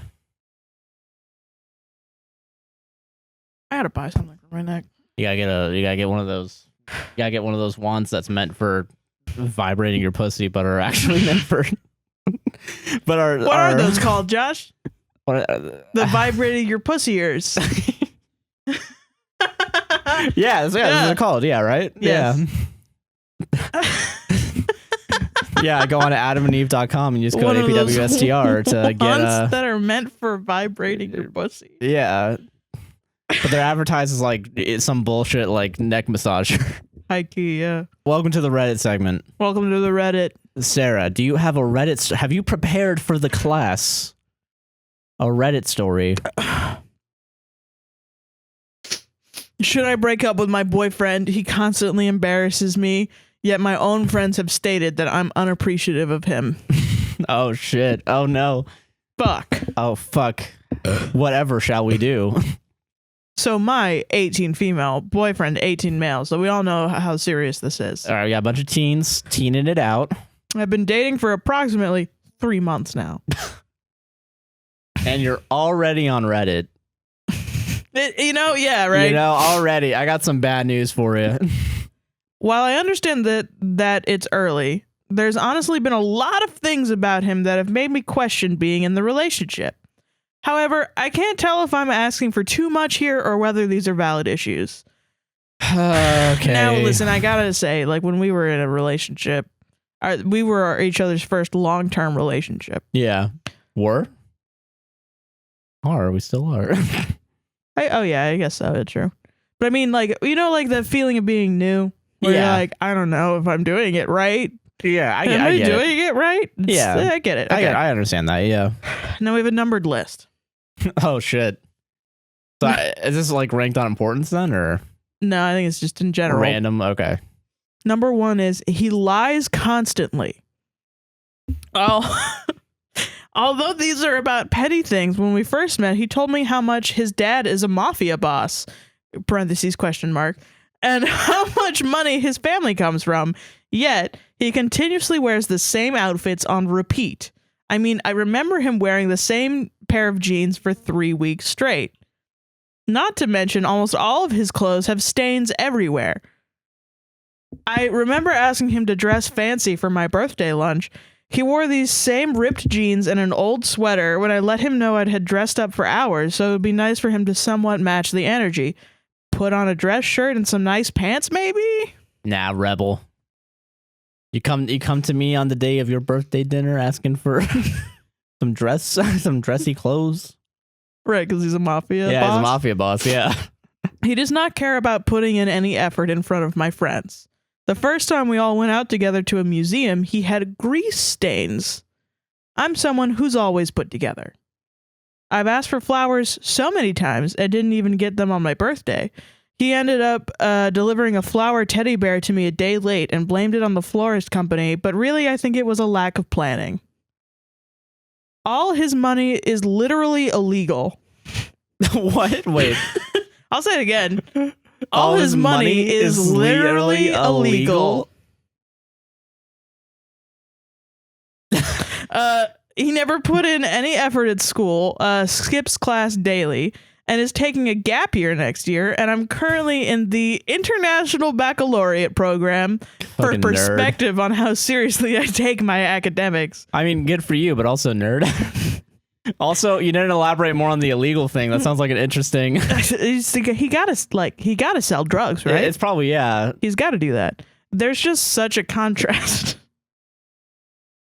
Baby, you sell drugs. I'm in the IB program. We're not the same. We don't fit. We don't fit. You know, why'd you even get together in the first fucking place? If you're already you're 3 months in, and you're already like, I hate him. I hate him with every fiber of my being. Well, I can't even wear. God, he spills pizza sauce all over his Anthony Fantano shirt. Like. I get the clothes thing. The clothing thing is a little judgmental to me. I'm like, does he have nice clothes? Is he like, he's lying about being rich, right? Yeah, like for sure. Yeah. So is he poor? Like, is he really poor? He doesn't have any clothes? Or does he just not care about clothes? I mean, yeah, he could not care about clothes, but then it's like, well, if you have the clothes, you should probably dress up for your girlfriend's birthday. But I mean, if she makes it a big deal. So yeah, I don't. But like, imagine it's raining. It's at night. She sees him on the side of the road. You know, they're there on the side of the road and they're breaking up. It's emotional. They're screaming at each other. He goes, I'll tell my mafia dad boss to find you. And she goes, you can't even put on a different pair of jeans. Yeah. Jason. So like, yeah. So what the fuck? I'm in the IB program. You really are just kind of. And you're a drug dealer. Listen, I think it's cool that you can be in the IB program, but like, I just think it's funny to write out International Baccalaureate program, and I'm like, you're just saying that to brag at that point. That's what I'm upset about is the being a bragging, like just bragging all the time. You're just taking honors classes with extra homework. Yeah. I mean, hey, like, have fun. Like, it'll look good on a resume, but like... Barely. For like 2 years. And then anything that you have on there from your high school, they're going to laugh in your fucking face. That's true. Anyway, whatever. Honestly, just empty promises, such as him saying he'd pay for my lash extension and nails. He knows gift giving is my love language, and he's promised to live up to that. Plus, if you're bragging about your family owning hundreds of thousands, I'd assume you'd be fine.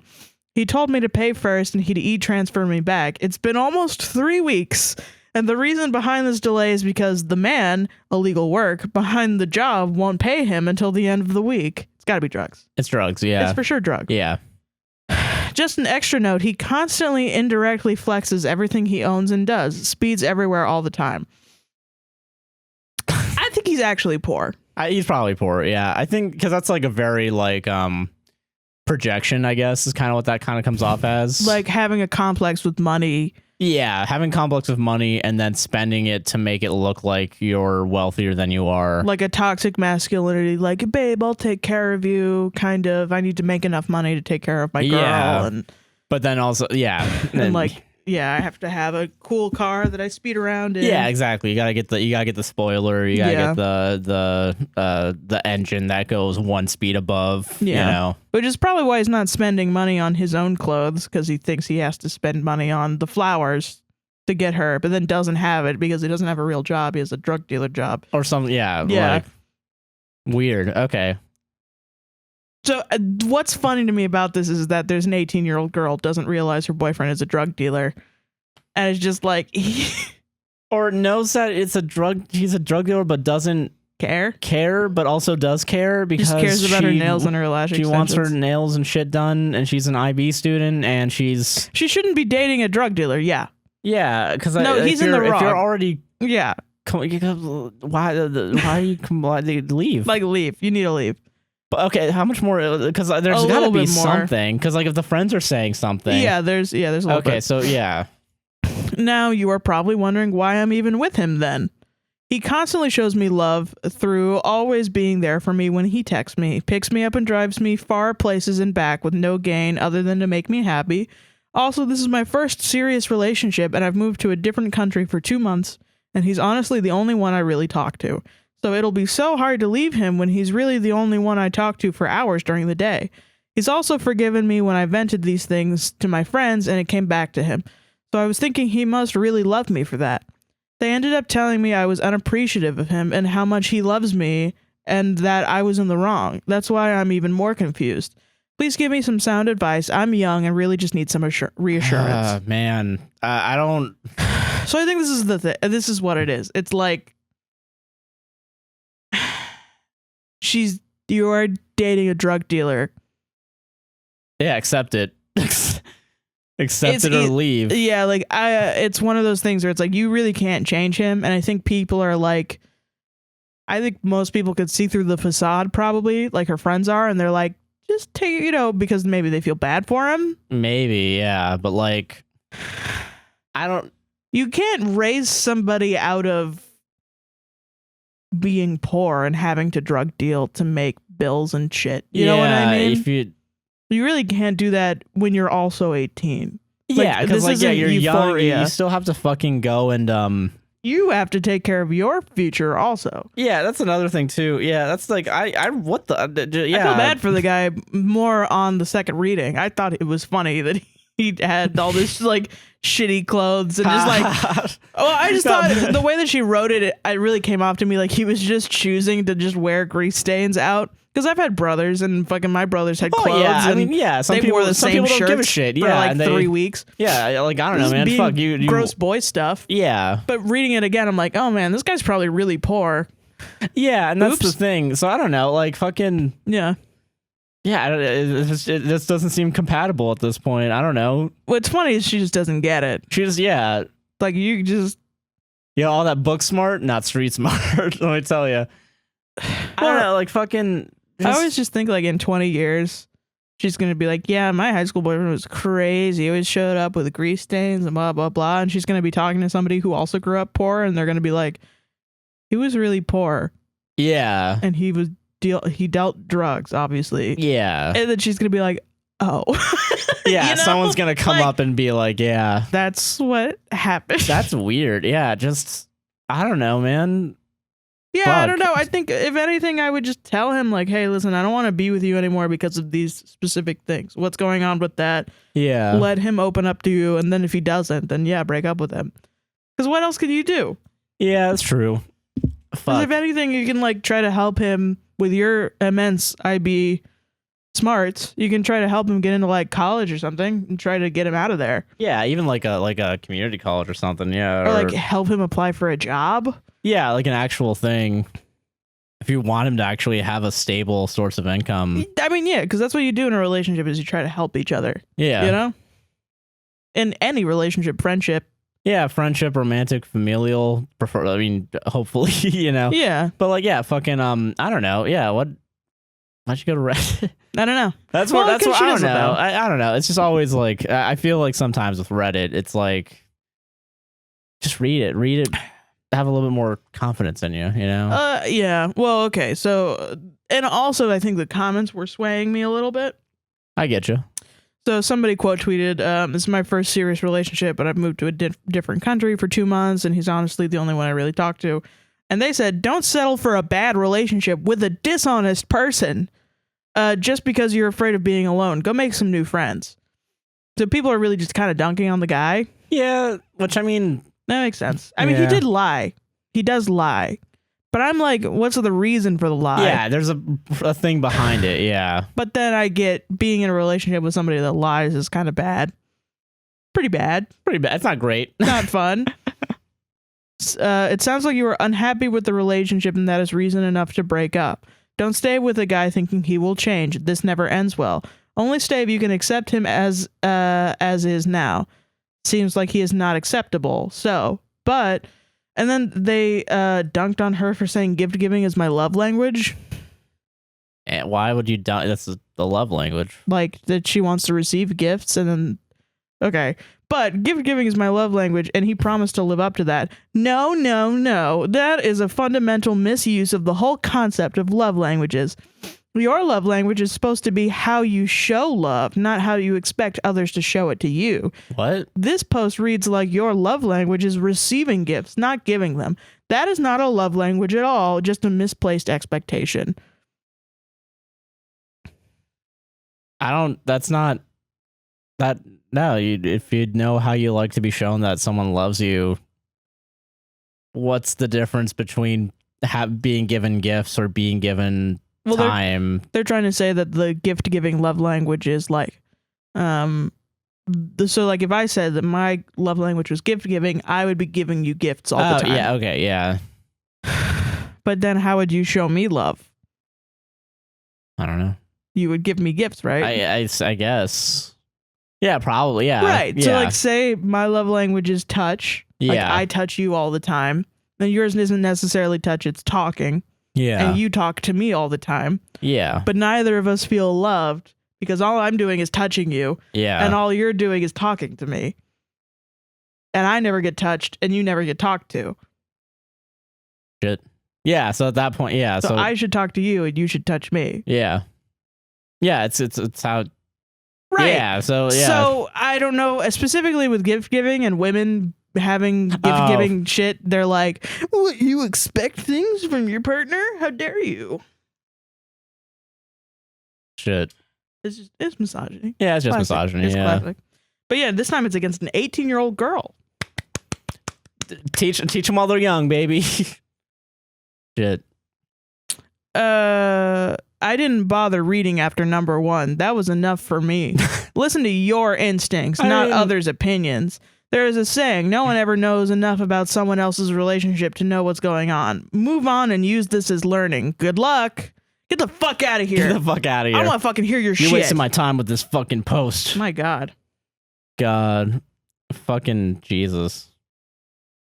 Some of y'all are fucking crazy. This is my favorite. He's a liar and a habitual criminal. He sees nothing wrong with either. You can do better. You'd be doing better if you dated a rotten fence post. People really hate poor people, man. Yeah, you know. It's fun to see. Okay, he honestly shows me love. After 3 months, I doubt it. He's still in the trying to win you over stage. I doubt he's even fully shown his true self at this stage. If there are this many red flags, imagine in 6 months' time, run. ETA, ETA? Estimated time of arrival. The Mafia boss line had me laughing out loud, and with all due respect, you're gullible if you believe it. There wouldn't have been any further conversation for me after that. Should have been enough to realize he's an idiot. Even if that's true, he's an idiot bragging, and if it's not, he's an idiot for making something up so unbelievable. Okay, and then we have an OP comment after this comment. Okay. Does that make OP an idiot for even entertaining such nonsense with her level of education? She might not believe he's in the Mafia, hopefully, but she seems to be under the impression that he's not lying about the wealth, despite a lot of obvious signs saying he is. For some reason, she simultaneously believes that he is wealthy, and yet still has to wait weeks to get his illegal money that he can then use to spend on her. Which one is it? Does he have money in the bank, or is he a criminal just trying to make ends meet? Realistically, he's probably just unemployed, and Uber can do what OP says she loves about him with less stress and embarrassment. And then OP responded, holy fuck, this comment really brought me to my senses. He just brought a brand new BMW, one of the newer models, 4 Series. So that pretty much also convinced me of his wealth. When I asked him how he had the money to make this happen, he proceeded to state how it was because he had cash. Since I'm abroad, cash won't work, only e-transfer. He is unemployed. However, he's constantly making car payments, driving for hours a day. With gas prices at an all-time high, he has to have some sort of wealth, no? You're 100% right, though. He also goes on to brag about the multiple cars his dad owns. He lives in an apartment not in an ideal area, let's say. I think I just chose to ignore these signs because I've never had anything work out this long. Ah, shit. So he just does Uber. Probably, yeah. That's it. He's just a poor guy doing Uber. Yeah. what you gotta do. You gotta make your money, you know? Jesus. I gotta keep reading this because this guy is funny as fuck. So that quote tweets, "Holy fuck, this comment really brought me to my senses." This is the comment that commenter that brought her to her senses. "I have that effect on people." You can stop. No more. No more. Who cares what this guy has to say anymore? I don't give a 18-year-old. Okay. Yeah. I have that effect on people, but I might have been a bit blunt, so I apologize. Now allow me to be even blunter. Allow me to be even bluntier. Let me roll you some truth right now. Fucking an 18-year-old because she doesn't know what fucking is. So with your little 3-inch cock, you just go like, "Yeah, baby, I can go even deeper." And she's like, "Even deeper than that?" Little does she know that the rest of her life is going to be fucking dicks larger than that. Beautiful. I think it's beautiful. I think it's a beautiful part of the human experience. I'm not surprised he is unemployed. Fucking asshole. What the fuck is going on in this comment section? Yeah. Jesus Christ. However, his ability to get these things despite not having an income can be explained in 2 ways. 1, his parents take pity on him occasionally and pay for things. 2, loans. Considering the other ways he is struggling financially, I bet all my money that he is taking out loans to buy a few fancy things. Then, because he's aware he can't cover up his financial situation but refuses to put in the work to fix it, he would rather boast about the few nice things he has to compensate. The only reason you seem to be confused is because he's so arrogant about how much money he has and all the nice things he enjoys in life. That the fact that the small things don't match seem like a conscious choice on his part rather than circumstances. What? Yeah, this guy, he's so smart. Yeah, he's fucking playing 4D chess right now. In short, he's playing you like a fiddle. He's aware he doesn't fit into the standards girls like you normally have. God. Girls like you, stop saying this shit. She's 18 years old. Fucking she's a child. Beard. Yeah. Jesus Christ. He's aware you will likely be the best thing that walked into his life because no educated woman will she's in the IB program. This guy's red pilled though, dude. For sure. Okay. Holy shit. Will put up with his when he's older. Is aware he doesn't measure up, and instead of making an effort, he'd rather spin all these tales to keep you in your seat. Anything that could make him seem more interesting to you, he will say. Mafia, rich family, wealth in the bank, promises to spoil you, etc. He's not being honest with you, and I doubt he plans to anytime soon. Not when you have such a promising future when he's skipping classes. She is just in the IB program. So what the A promising future does not make. Yeah, Jesus. My God. In retrospect, he's doing all he's able to for you, which is drive you around and be there for you emotionally. What? He can't offer you anything else. If you are okay with this, then proceed. You are 18, though. A fact that I'm sure is very much in the front of this man's mind writing this comment. 18, safe. It's like safe. It's like a big red number. It's not a number, it's a word, and the word's legal. This is got the Terminator RoboCop. Yeah. Scanning into wallets, seeing what the birth date is. It's not even just legal, just 18. 18, it's yeah. Literally one day after 18, and then it turns into a big red target for men's penises. Jesus you have Christ. years to get it right, and I think dating people like him will help you understand why you shouldn't tolerate the same from someone else. So even if the next one doesn't last very long, I'd still encourage you to keep trying. At the very least, and trying with me, at the very least, moving forward, you know now never to date a man who can't be honest with you nor behaves like his future has any importance.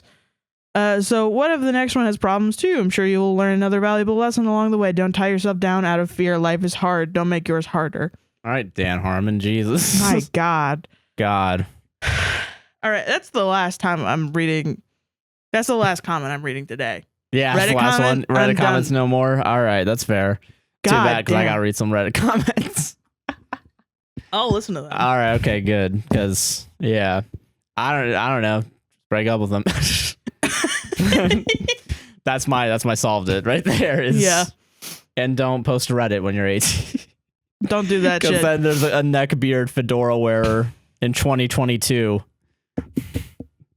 A Reddit Andy comes in and fucking yeah, for real Reddit Andy, man. Yeah. God damn. Holy fuck. Watching Jordan Peterson and being like, oh yeah, he shouldn't be banned on Twitter. Calling an 18-year-old in the fucking IB program an educated woman is the funniest thing for me. Any words that you can say, you know, just when I hear I am an 18-year-old girl and I am in the IB program, I hear you are in high school. Yeah. And you are a child. But when an adult man hears that, he goes, awooga. Apparently. Awooga. Fucking eyes popping out of the skull, just ready to groom. Ready to groom. Just ready. Christ. All right. I have one that's a little bit funnier. Okay, good. And it doesn't make fun of a guy for doing Uber. I guess. Listen, I didn't know it was Uber. I didn't even read the comments. I just read the mafia thing. But it turned out that it was Uber.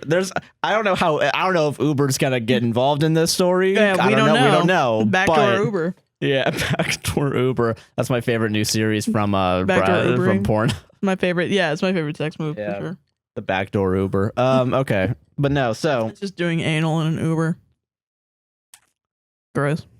All right, so this is from Am I the Asshole? Okay. Some of you guys need to stop posting to Reddit. Would I be the asshole for telling my sister to stop wearing clothes that show her boobs? Is boobs spelled BEWBS? Would it make it better? Does it matter at this point? Do I need to continue? Okay. So, all right, here we go.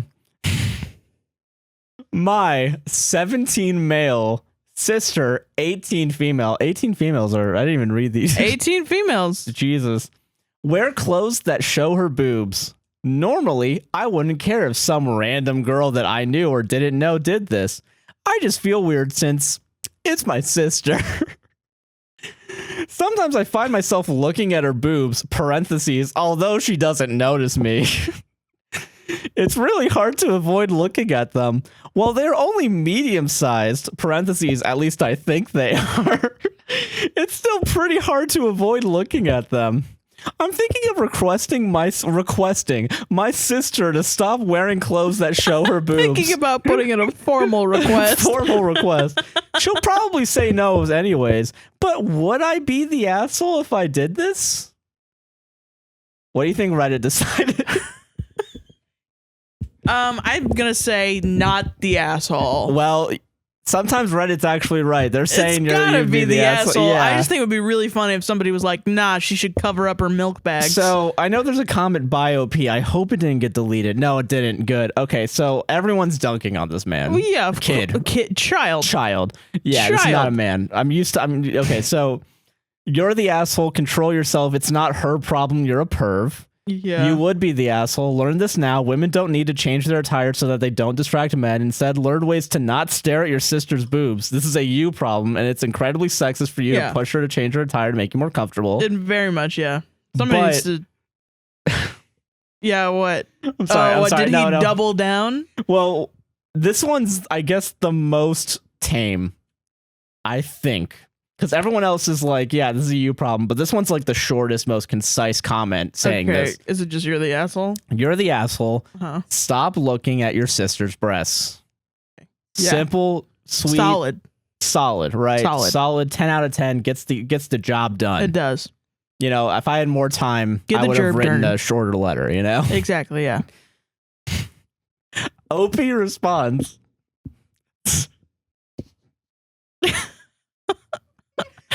Ah, yes, because it's so easy to just not look at them.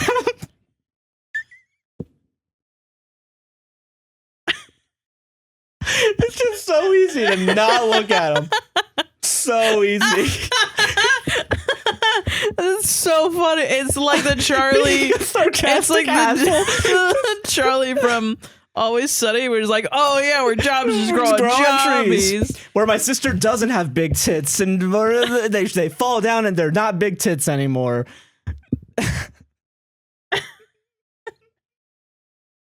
Oh, wait, there's more. Oh, Yay! no. Holy shit, I didn't realize this was going to go. Yay! Someone just in all caps said, yes, it fucking is.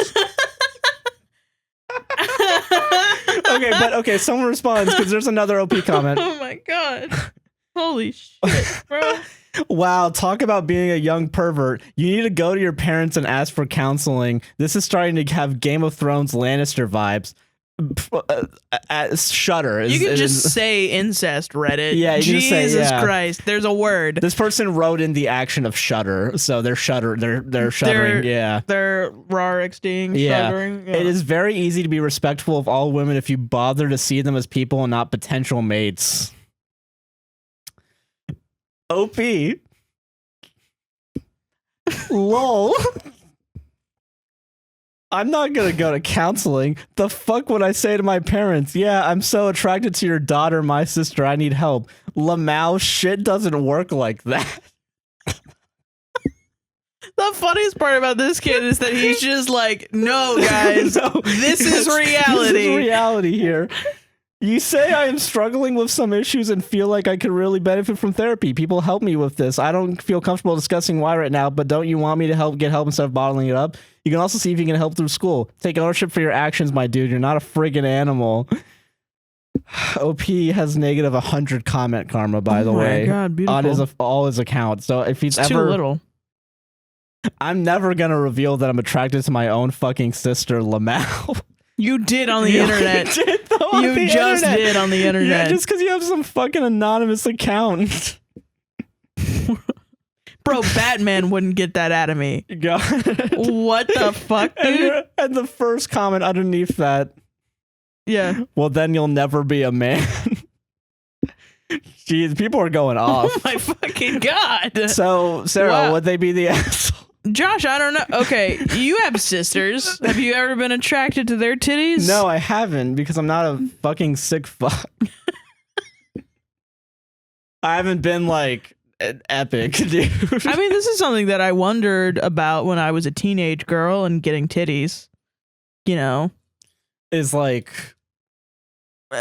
when you have a brother that's like, you know, has all these hormones coursing through him and he's just being a perv all day long. Not about whether it's good or bad to look at your sister's titties.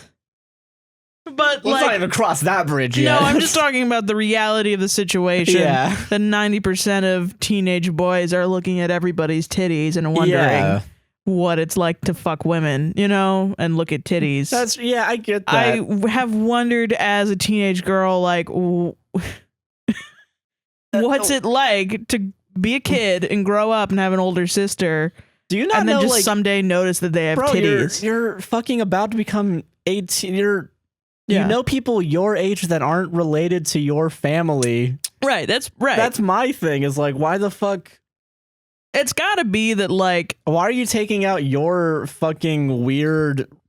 This is just some red pill shit where it's like... Is it just like, that's when you find out that in your white family lineage that you had enough people fuck each other that now you have the incest gene? You know? Yeah, right? Like, do you just find out that you came from a family that had to keep the... Some people have psychotic breaks, you know? Yeah. Some people grow up and they turn 18 and they have a fucking psychotic break and try to throw themselves off the roof. And because they want to fly to God, you know? And then some people notice their sister's titties and want to fuck her and are like, damn, I want to fuck my sister. Jesus Christ. Other people don't do that, you know? Other people are like, no, that's gross. And like, yeah, it's so funny. The funny part about it to me is that he asked a lot of people because he's that stupid. Yeah, and then it was like to not realize that it's socially, we all have a contract that we now have to shame you. It's a little what we call taboo is what we call. God, I wonder if there's any. Oh wait, there's more OP. Oh God damn it! Thank fucking God. All right. Someone said edit. I think I made a clear point here, but I also said I want to only say positive on here, and my comment was a bit judgmental. Sorry. Best of luck working through this issue. Okay. I guess it's an issue. I don't know. Yeah, I guess this got cut. I don't know what the original comment was. because it wasn't the original OP or of this comment thread. So OP just says, lol, imagine comparing a husband to a sister. Jesus, use your fucking brain. What?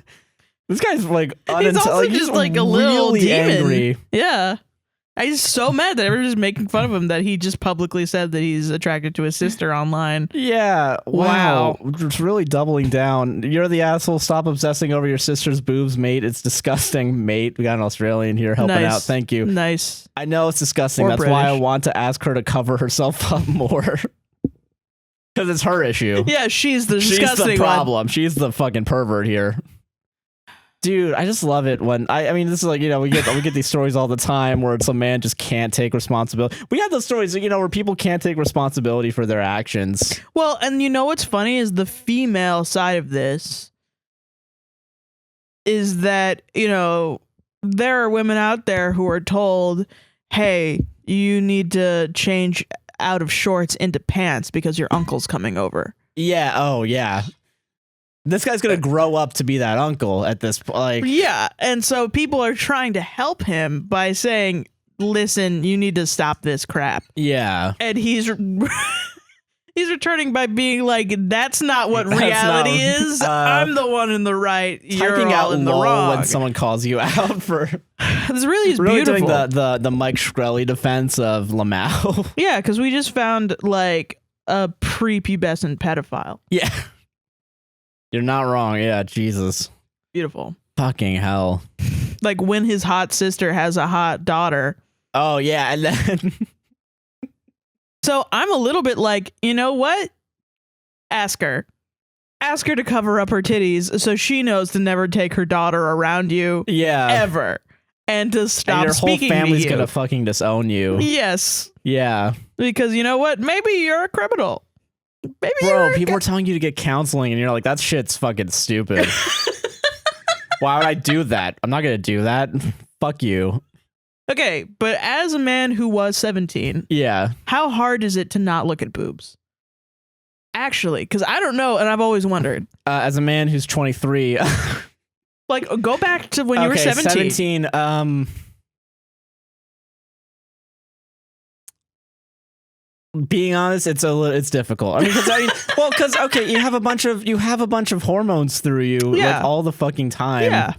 And then like because like it's a really shitty fucking thing. But the difference is like I can at least there's a thing called logic. Yeah. Where it's like that's my sister. That's my sister. No, gross. I don't want to fuck that. Yeah. Yeah. Dude, I don't want to fucking hear shit about anything that they do. Like like Jesus. Yeah. Like yeah. Fuck, dude. Ew. Just gross, actually. I'm not saying and I don't mean specifically your sister. I mean like just in general. No, yeah, like I mean, yeah, no, I mean like yeah, because like, you also had older sisters too. Like it's not, it's not really applicable. Because like I'm thinking like yeah, like people in my age group, yeah, like fucking. I never had that shit with like men really, or even like of course I'm not gonna be attracted to my brothers like 10 years older than me. You know what I mean? That's true. Yeah, I mean it's difficult, but like also like.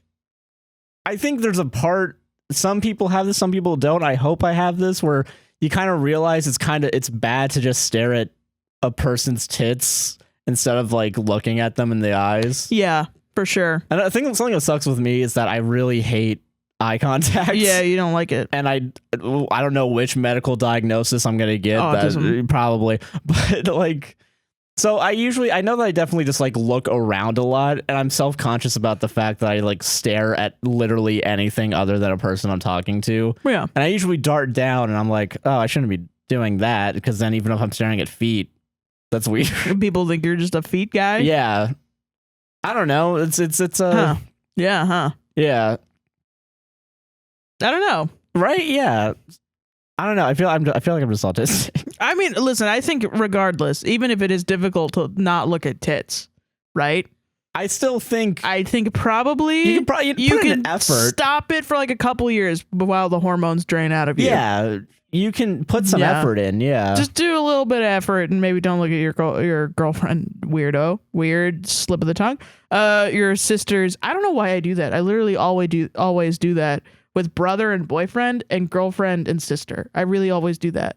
And I think I have the incest gene, but I've never found anyone attractive ever. Anyone at all. Anyone ever. Just I've never been yeah. attracted to any Just, person. do you want me to give you a shovel so you can speed up the digging your own grave? Yeah.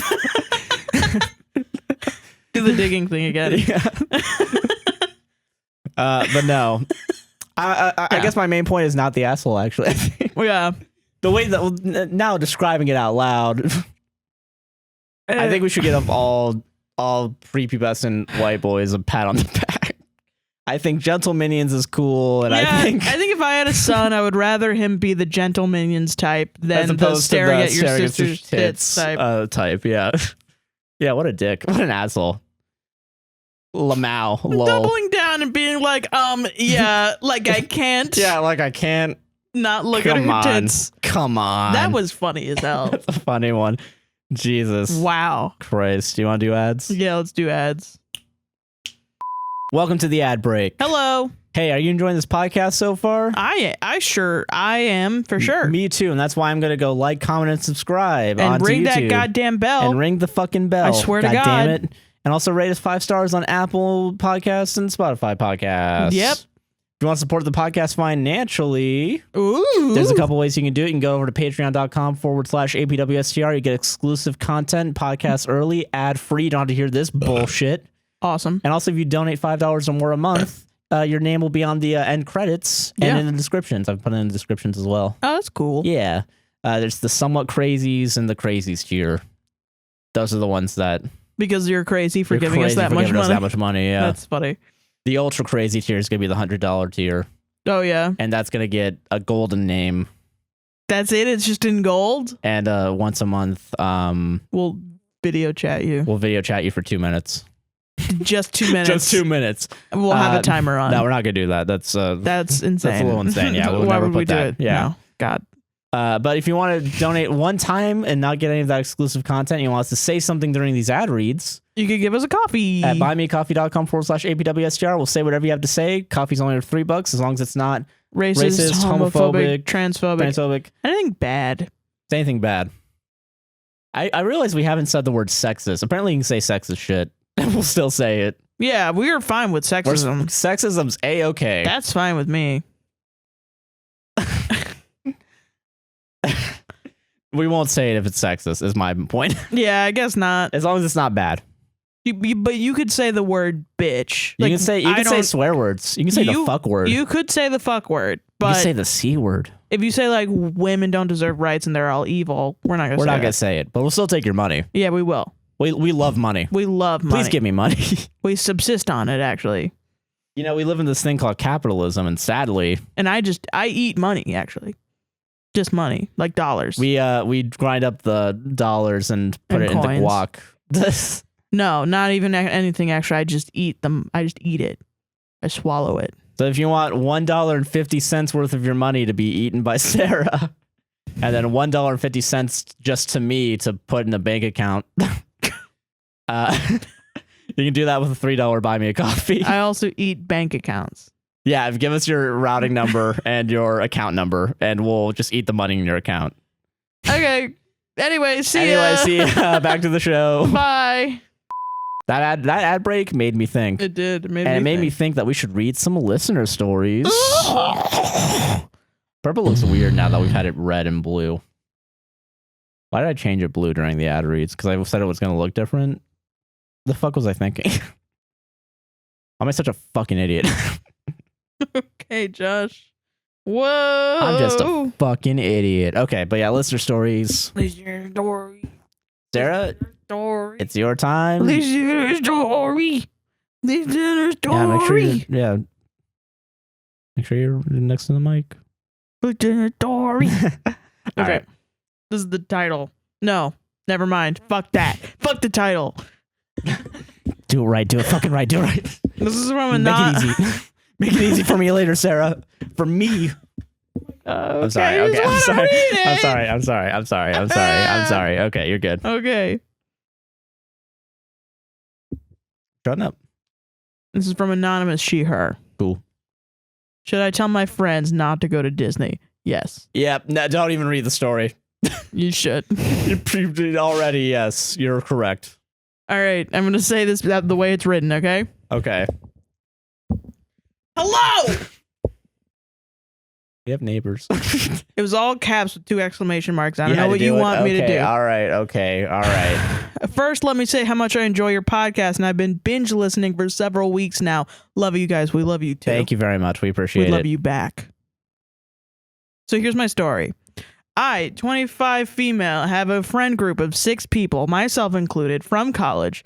We were all super close in college, and 3 of us lived together our senior year, and it was awesome. After graduation, we all went our separate ways. Texas, California, Colorado, and Oklahoma. But still stayed connected in a group Snapchat. I know, Snapchat sucks, lol. Yeah. I mean, I get it, though. I really miss them and have been encouraging all of us to take a trip so we can see each other again because it's been almost 4 years since I've seen anyone. I was thinking of Las Vegas because it's kind of central for everyone and there's a lot to do there, but no one really seemed interested, so I dropped it. But they're interested in Disney? Come on, That's guys. a little weird. Yeah, okay. All right. This year I was diagnosed with Hodgkin's lymphoma, a blood cancer, based on a fist-sized tumor in my chest cavity, crushing my windpipe and partially deflating one of my lungs. Jesus Christ. I'm sorry. Holy shit. I'm so sorry, bro. I had been dealing with a chronic cough for over a year. I think that's where we're going. I don't know for sure, but... And they want to go to Disney? I've been dealing with a chronic cough for over a year, even if that's not where it goes, and they just want to go to Disney in general, I would be like, no, I'm doing what I want.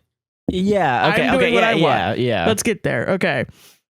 I've been dealing with a chronic cough for over a year before the doctors finally ordered a CT scan. That's another story about the incompetent doctors that are out there and advocating for yourself. But anyway... I am now in chemo, and it has been getting really hard for me to deal with everything. Along with the chemo, I have a very low white blood cell count, so basically I have to quarantine between chemo infusions. I'm so fucking sorry. I'm sorry, yeah. Holy if this shit. is going where I think it's going, because it's 2022 you and need there's to a drop certain... all these people. Yeah, Jesus. Recently, one of my friends moved to Florida to get his master's degree, and he lives right near Disney World. So he lives in Kissimmee. Nerd. Yeah, nerd. He recently suggested that this year we should all fly out to Florida and we could go to Disney World together. And everyone was Oh my God. excited about it. Yo, you got some boring ass friends. Oh my God. You know, you could have said SeaWorld and you would have had cooler friends. Yeah. Okay, it's literally, Honestly, unironically, it's Universal SeaWorld's first. terrible, but like Universal first. Universal first. It would have been Wet and Wild if they kept it open, but yeah, but Universal first. SeaWorld is kind of... Busch Gardens probably second. Yeah. SeaWorld third because they do have some good rides now. Yeah, they do have good rides. And then Disney fourth. But the whale torture. I mean, listen. And the lack of seats. And then Disneyland. And then Disney, yeah. Okay, he lives right near Disney World. He recently suggested this year we should all fly out to Florida and we could all go to Disney together, and everyone was super excited about it. They started talking about going in June or July. The worst time. The worst time imaginable. Why That's would ridiculous. You want to fucking cook yourself? 3-digit degrees? Yeah, no. We live in Orlando. This is a bad idea. This is a bad general. idea. Yeah, even if you don't this. have blood cancer, bro. Yeah. And looking at plane ticket prices, etc., this really upset me for a few reasons. Number one, I've been suggesting a trip meetup for over a year to a location that was pretty central for everyone. Me, being in California, a flight to Florida starts to get pretty expensive. Yeah, I remember that. I remember it was like $400 back in 2015, so probably more than that now. It's a lot, yeah. Yeah. Number two, I have cancer. I literally can't travel because of the schedule of my chemo cycle / the extreme likelihood that I will get sick and potentially hospitalized. Yeah. Number three, I don't have Disney World money. I work full time, but I still live in LA and shit is expensive. I'm currently trying to save every penny I can to make sure I can pay my medical bills and set money aside to purchase a condo in the next few years. Yeah, do that. Do that compared to go to... Yeah, no one should be in Florida right now. So yeah, fucking Jesus. That is insane. I'm sorry already that they want to do that. Yeah. I'm feeling really angry at my friends right now because I feel left out. If they do go on the trip, I will feel like total shit because I won't be able to go and probably be like super stupid sad. I get it, I love though. the way you said that. Yeah, though. I totally get it, God though. bless you. I'm also angry because I've literally been saying for such a long time how much I miss them and how we should plan a trip together, but no one was interested when it was my idea. Should I say something? Should I just leave it alone? Part of me feels like I'm blowing it out of proportion and being selfish by thinking, oh, I have cancer, and because I do, you guys can't have fun. Looking for some advice on what to do. These people suck, dude. They kind of suck. Like even without the cancer, we could go to Disney. Disney's 30 minutes away from us at all times. We can go to Disney. And I want to tell you right now, we don't go to Disney. The last thing I want to do is go to Disney in June or July. Yeah. To the point where family members have come down, like Josh's family members have come down and been like, I want to go to Disney. And we have all been like, don't come during summer. Don't do that. So, okay, just from from a local's perspective, from our perspective, we always know basically don't go. May to August, do not go to any theme park. Not just because of tourism. Not just because of tourism. It's mostly the heat. That's the main thing. You're gonna I mean, this is bad wording because you have cancer, but you're gonna die. Yeah, you're gonna die of heat exhaustion is what I mean. Well, already, because you need to my experience, I've worked at 2 theme parks. Mm-hmm. I've worked at Universal and Disney, and I've worked summer months at Universal. Even being in the shade, the only reason why I got used to it is because I did it all the time. But if you're especially if you're in California and it's not that hot up there. It's not humid. It's not humid. Oh, the humidity will be the thing that get you. Yeah, that gets you. Well, and then also there's nobody masks in Florida. Yeah, everybody thinks COVID is over, and you have a low white blood cell count. You're gonna probably get COVID. You can't get on the plane. Nobody's masking on the plane anymore. Yeah, because you don't need to anymore, and you need to be home to do your chemo. Yeah, and in between you need to quarantine for your It's just I would be really upset about this. Yeah, I'd be upset too, especially when you had an idea before, which, by the way, Vegas is a better idea. Oh my God, yeah. I'm willing to bet. I mean, you're still going to run into the same problems with COVID. You're still going to run into especially with that. There's still going to be issues, but I think it's less like they didn't want to do your idea and more that they chose something impossible for you to do. Yeah, they chose something that was impossible for you to do in the worst state to do it in too. I mean, I don't know. I think at least in Vegas, I'm willing to bet you could just stay. Isn't there California Disney? What about that one?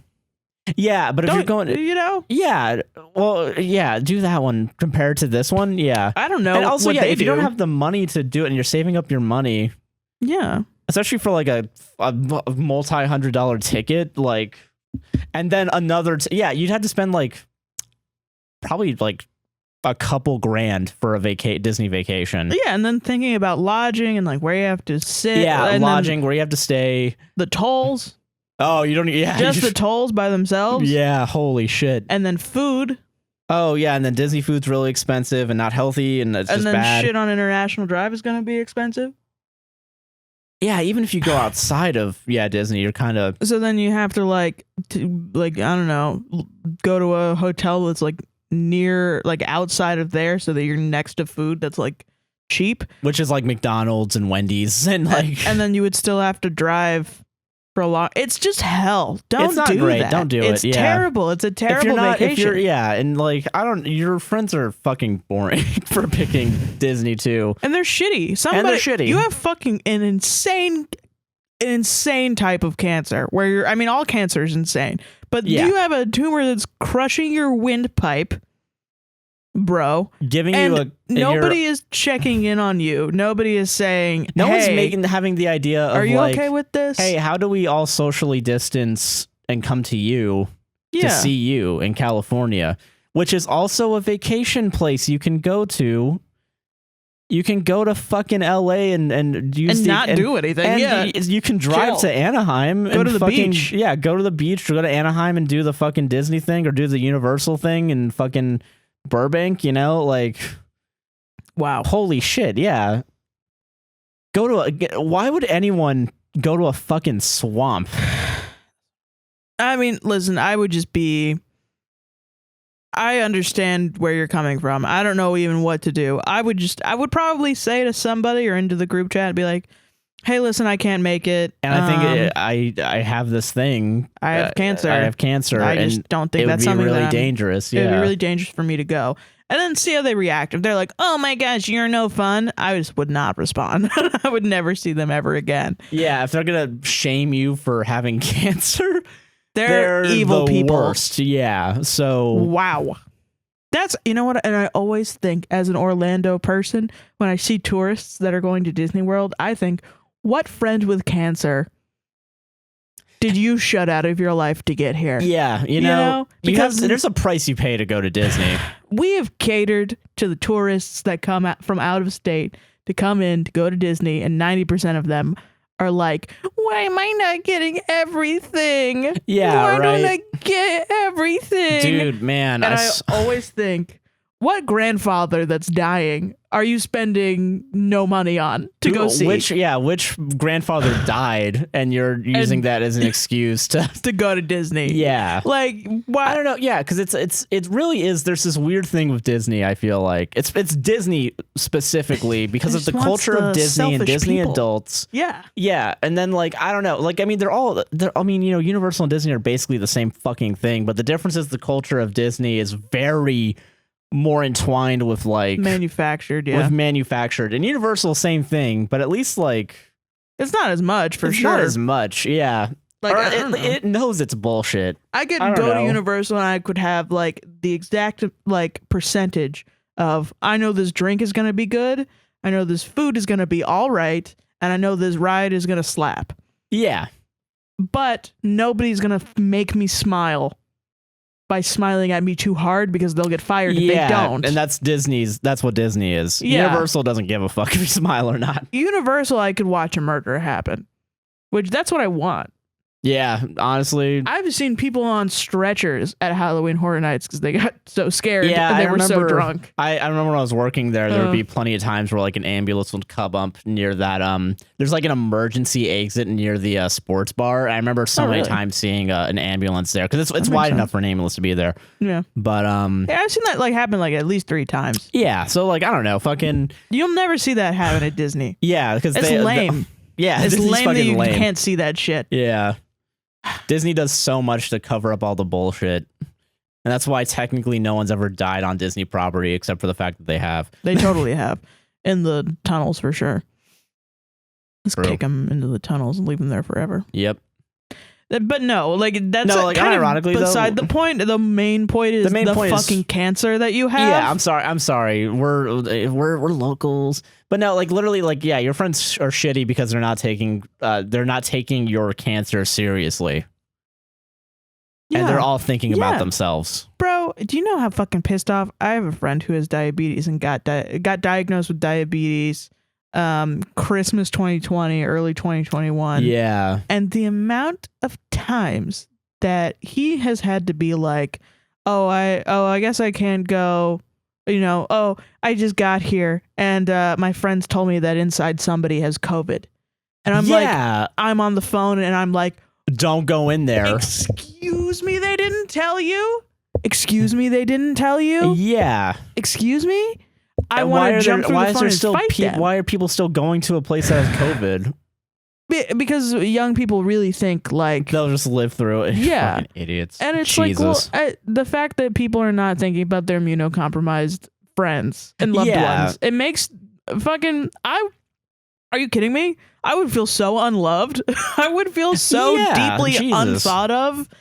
And I would raise hell. Yeah, and I'm fucking sorry. And like, I don't know. That's why I try to actually wear fucking masks and shit as much as I can, because I know people aren't taking this as seriously as they should. And we're like flatlining with like a high number of people getting COVID every day now. And it's been like that for the past like 3 weeks. It's just so sad, honestly, because like the person is asking, am I the selfish one? When literally everyone else is being selfish. Everyone else in the world is being selfish. Yeah. Jesus, man. And it's just, I don't know what to say, because what can we do? Yeah, I don't know. I tell them that you have cancer and you're probably gonna you can't do it. Well, I mean, who knows if we're not saying you're gonna fucking die, but like don't. Well, no, I mean, yeah, put but yourself at risk. Yeah, for don't no put reason. yourself at risk to put yourself in more danger. Yeah. Yeah, so you can see some selfish friends who won't come to see you. Who just want to go on the fucking Dumbo ride. Not that fun, by the way. Not that fun. Not so fun that you alienate your friend who has cancer. Yeah. Every park has one good ride, and that's it. Space Mountain. Space Mountain. I like Splash Mountain. Each park has one good ride that you'll be able to ride because... The Yeti. Yeah, that's Animal Kingdom. Oh, yeah, they actually do have some...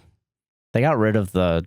How selfish are we that this person says that they have cancer and now we're just thinking about the best Theme rides parks. at Disney? I'm sorry. Oh, my God. I'm sorry. Okay. You're not the asshole, though.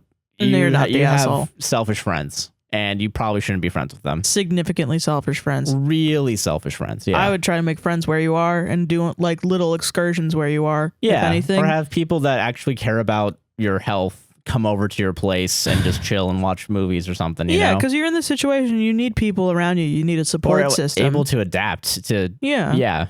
And I would just... And respect you. Focus on the people in your life if you have them, and if you don't, then focus on meeting new people in your life that are going to at least respect you enough. Yeah. Which probably won't happen in LA because it's LA. Yeah, well... And I'm sorry. There's gotta be one good person in LA. There's gotta be one manic pixie dream girl that cares about cancer in LA. Like, come on. There's gotta be one. Gotta be one. Gotta find him. Get on Bumble BFF. I don't know. Yeah. Somebody will care. Yeah. Or at least pretend. I guess. Solved it. Yeah. We maybe solved it. Solved cancer. That's what we really gotta do is cure cancer. I'm fucking sorry, man. I'm sorry. That's I'm sorry. Very unfortunate, circumstance, man. Jesus. And we're sending good vibes. You're gonna beat good this vibes shit. your way. You're gonna beat the shit out of it. I believe in you. And then you're gonna come through this and realize who your true friends are.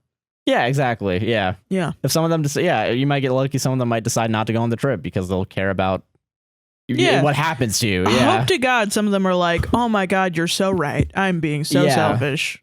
God. Maybe they'll fucking think for a second. I was so blinded by the mouse. Yeah, right. That I almost lost a true friend. Okay. Yeah. All right, you ready? Yeah. This next story comes to us from Stinky. She, her. Stinky. Ooh. And their email is... Okay. No, okay, I'm sorry. Okay. Doxing our fans? Doing it. They live at... My God. I'm sorry. Okay. Read the story. All right. Am I the asshole for breaking things off with my high school best friend? But I don't know. So I, 20 female, and my high school BFF, 20 non-binary, let's call them Robin, were best friends for all of high school. I had just moved to the school and they were the first person that I became friends with. At the time, I was in a really terrible home, the cops were called all the time, and I talked to them about it all the time. They were the person I went to. I always adored having this person as a friend. Robin and I did a lot of stuff together. Towards our junior year, Robin started dating my ex-boyfriend. I wouldn't have been so mad about it if they didn't hide it from me, and I found out from my boyfriend at the time on my birthday. Oh my Later God. on, Robin became friends with another person, let's call her S. I didn't have a problem with it. I wanted to be friends with both of them, but I started to realize how much Robin had stopped talking to me. They would only really text if I did, and if I didn't text them first, we wouldn't talk for months. Later on, when I moved towns, Robin started hanging out with S more, which is understandable. I wasn't there. The thing with her dating my ex affected me more than I wanted it to, and I tried to get over it all the time. As long as they were happy, it shouldn't matter. Later on, when I moved into my own place, Robin took 3 to 4 months to come see me, which was fine. They have a lot going on. But when S moved to 2 states away, Robin flew to see her the same week. My God. I live an hour away from Robin. I would drive an hour to see Robin in a car that would barely go above 65. When S lived in the town I was in, Robin would go see her and wouldn't tell me they were in town so we could meet up. I just felt like they didn't really like me. Yeah. Robin, yeah, honestly, yeah. Yeah. Robin also would also post on S on socials and never did with me, even though I would post about them. Then, when I moved into a different place, Robin came to see me a month after. They then proceeded to complain the entire time they were over. I didn't have a lot of money, so it's what I could afford. Side bit, I worked overnight. When Robin was over, they complained about the smallest things. I asked them if they wanted food before we went out. They said no, then said they were hungry while out, which wasn't a problem. I just didn't have money for food. Then they complained about it, and we went back. Like, we made a pizza, and she complained that I didn't have a pizza pan for it. I have never had a goddamn pizza pan. Use a baking sheet, yeah. Yeah. Then they only wanted to watch SpongeBob, which was fine, but they complained when I fell asleep while watching with them. At that point, I'd been up for 24 plus hours since I worked overnight and didn't sleep before they came over. All these small things built up, and when I talked to one of my other friends about it, they told me I should drop Robin since they weren't a good friend to me. Yes. When I started to think about it, I realized all the stuff they've done. I always brought them gifts for holidays and birthdays, but they never did for me. Oh, God. After about a week, I decided to tell her how I was feeling and told her that I needed a break. I'll admit I was extremely harsh because I had been dealing with this shit for so long, but I still wanted to be friends. We stopped talking then, but I would text them every once in a while because I missed our friendship and didn't want it to end. Okay. When I would text, I would tell Robin how sorry I am. It's been about a year and I still think about them. I texted about a month ago asking if we were ever going to be friends again. They then went off on me a bit, saying that I caused them so much anxiety and unnecessary drama, and why would I think we would ever be friends again? I have talked to many people about the situation. All have said that Robin wasn't ever a good friend to me. Yes. But I always feel so bad when I think about it. I would tell them when they hurt my feelings, but nothing ever changed. I was so mean in that last message, but apologizing never helped. So am I the asshole? I'm sorry if it's so long. It's not that long at all. You're good. No, you're fine. You're not the asshole. Robin's a shitty friend. Robin is like a toddler. Yeah. Like, you really gotta, like, think about that in that way. Bro, literally saying, oh, I'm not hungry, and then 5 minutes on the car ride, I'm hungry. I'm hungry, mama. Yeah. Why want to watch SpongeBob? But you can't fall asleep when you watch it. Literally, yeah. Robin prioritized another friend over you. That's baby shit, man. Some baby shit, yeah. Yeah, no, she's having the money for they having the money. They had the money for a $500 plane ticket, but can't drive 2 minutes to your new. Can't pay for their own food. They went through the effort of flying across 2 states. Yeah, getting probably a hotel or lodging. Having the time to take off for it. Yeah. And you just moved like to a town, like a different place. A town over, and they were like, no. I'm not doing that shit. 3 months, I'll wait. And you gotta pay for my food. Yeah, and you gotta pay for my food. And I'm gonna get really upset at you if you don't have it, and if you don't have a pizza pan, and if you fall asleep during SpongeBob. You don't have a pizza stone either? What the fuck? Pizza stone? Yeah. Jesus Christ. Yeah. I don't know, yeah. No, they're kind of crazy, man. Yeah, they're a little wacky. I think the only thing you did wrong is apologize. Honestly, though, yeah. It doesn't, you can be mean. It's fine. Yeah, you can be mean to people that are shitty to you. Think about that. Robin was mean to you for years. You're mean to them once. You're mean to them one time and they're like, done? They're like, nope, out. How dare you? Can't believe it. How do you think I'll ever be friends with you again? Ideally, that's how everyone should be when somebody is mean to them. Just be like, no, not dealing with that. Not dealing with this bullshit. You know, get better. Don't be mean anymore. That's what everyone should do. But, yeah. I mean, yeah, when you're young and that's your only friend, then, yeah, you're going to be like, this is normal. And then yeah, and then you get better friends. Yeah, at least you have good friends that are telling you that Robin was never a friend, because they weren't. Thank fucking God. Robin was a terrible friend to you. Jesus, yeah. And you know what? The thing about it, too, with people like Robin is it's so, I'm going to be harsh. It really is just, like, pathetic. You don't like someone. Yeah. But you show up and you complain and you do things that you don't want to do because you have to do the bare minimum for the friendship to suck the fun out of somebody else because you're such a miserable fucking person. Yeah, I get that. Yeah. There's so many people like that. And it's like, at some point, just be like, don't do it. Like, Robin should have harsher boundaries also. If they didn't like you so much. They shouldn't, they should just don't admit do to that shit. Yeah. I don't know, like shit, it's man. Fucking crazy, bro.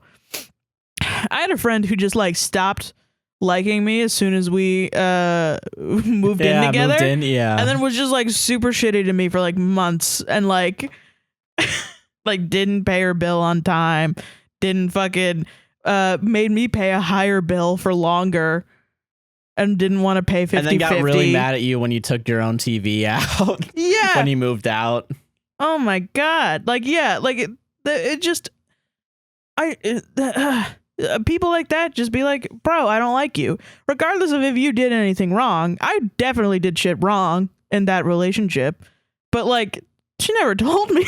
Yeah, she never told you. She never told me, and then she put it all on you and just offloaded it. Yeah, was a piece of shit to me. Yeah. At a reaction instead of just telling me so I could fix my behavior. But I mean, you know, whatever. And also, like, it's the same thing. If you did anything, which there's no way now for you to know because she just was, they were just passive aggressive to you. Yeah. There's no way. So now you don't have any fault. It's just. Yeah, it's literally. They were a shitty friend to you. They were shitty to you. Fucking. It's a confusing situation, though, because definitely, like, we're programmed to think I'm a piece of shit because somebody doesn't like me. But no, people can like you and still be shitty. In fact, they probably don't like you because you're not as shitty as them. That's a fucking I don't know. That's deep as hell, Josh. Thank you. That was good. I learned that from the Minions movie. Okay. But in White Knuckles. I don't know, but yeah, fucking no, I don't know. Yeah, you're not the asshole. No, you're Fuck not. them. They suck. Yeah, they suck.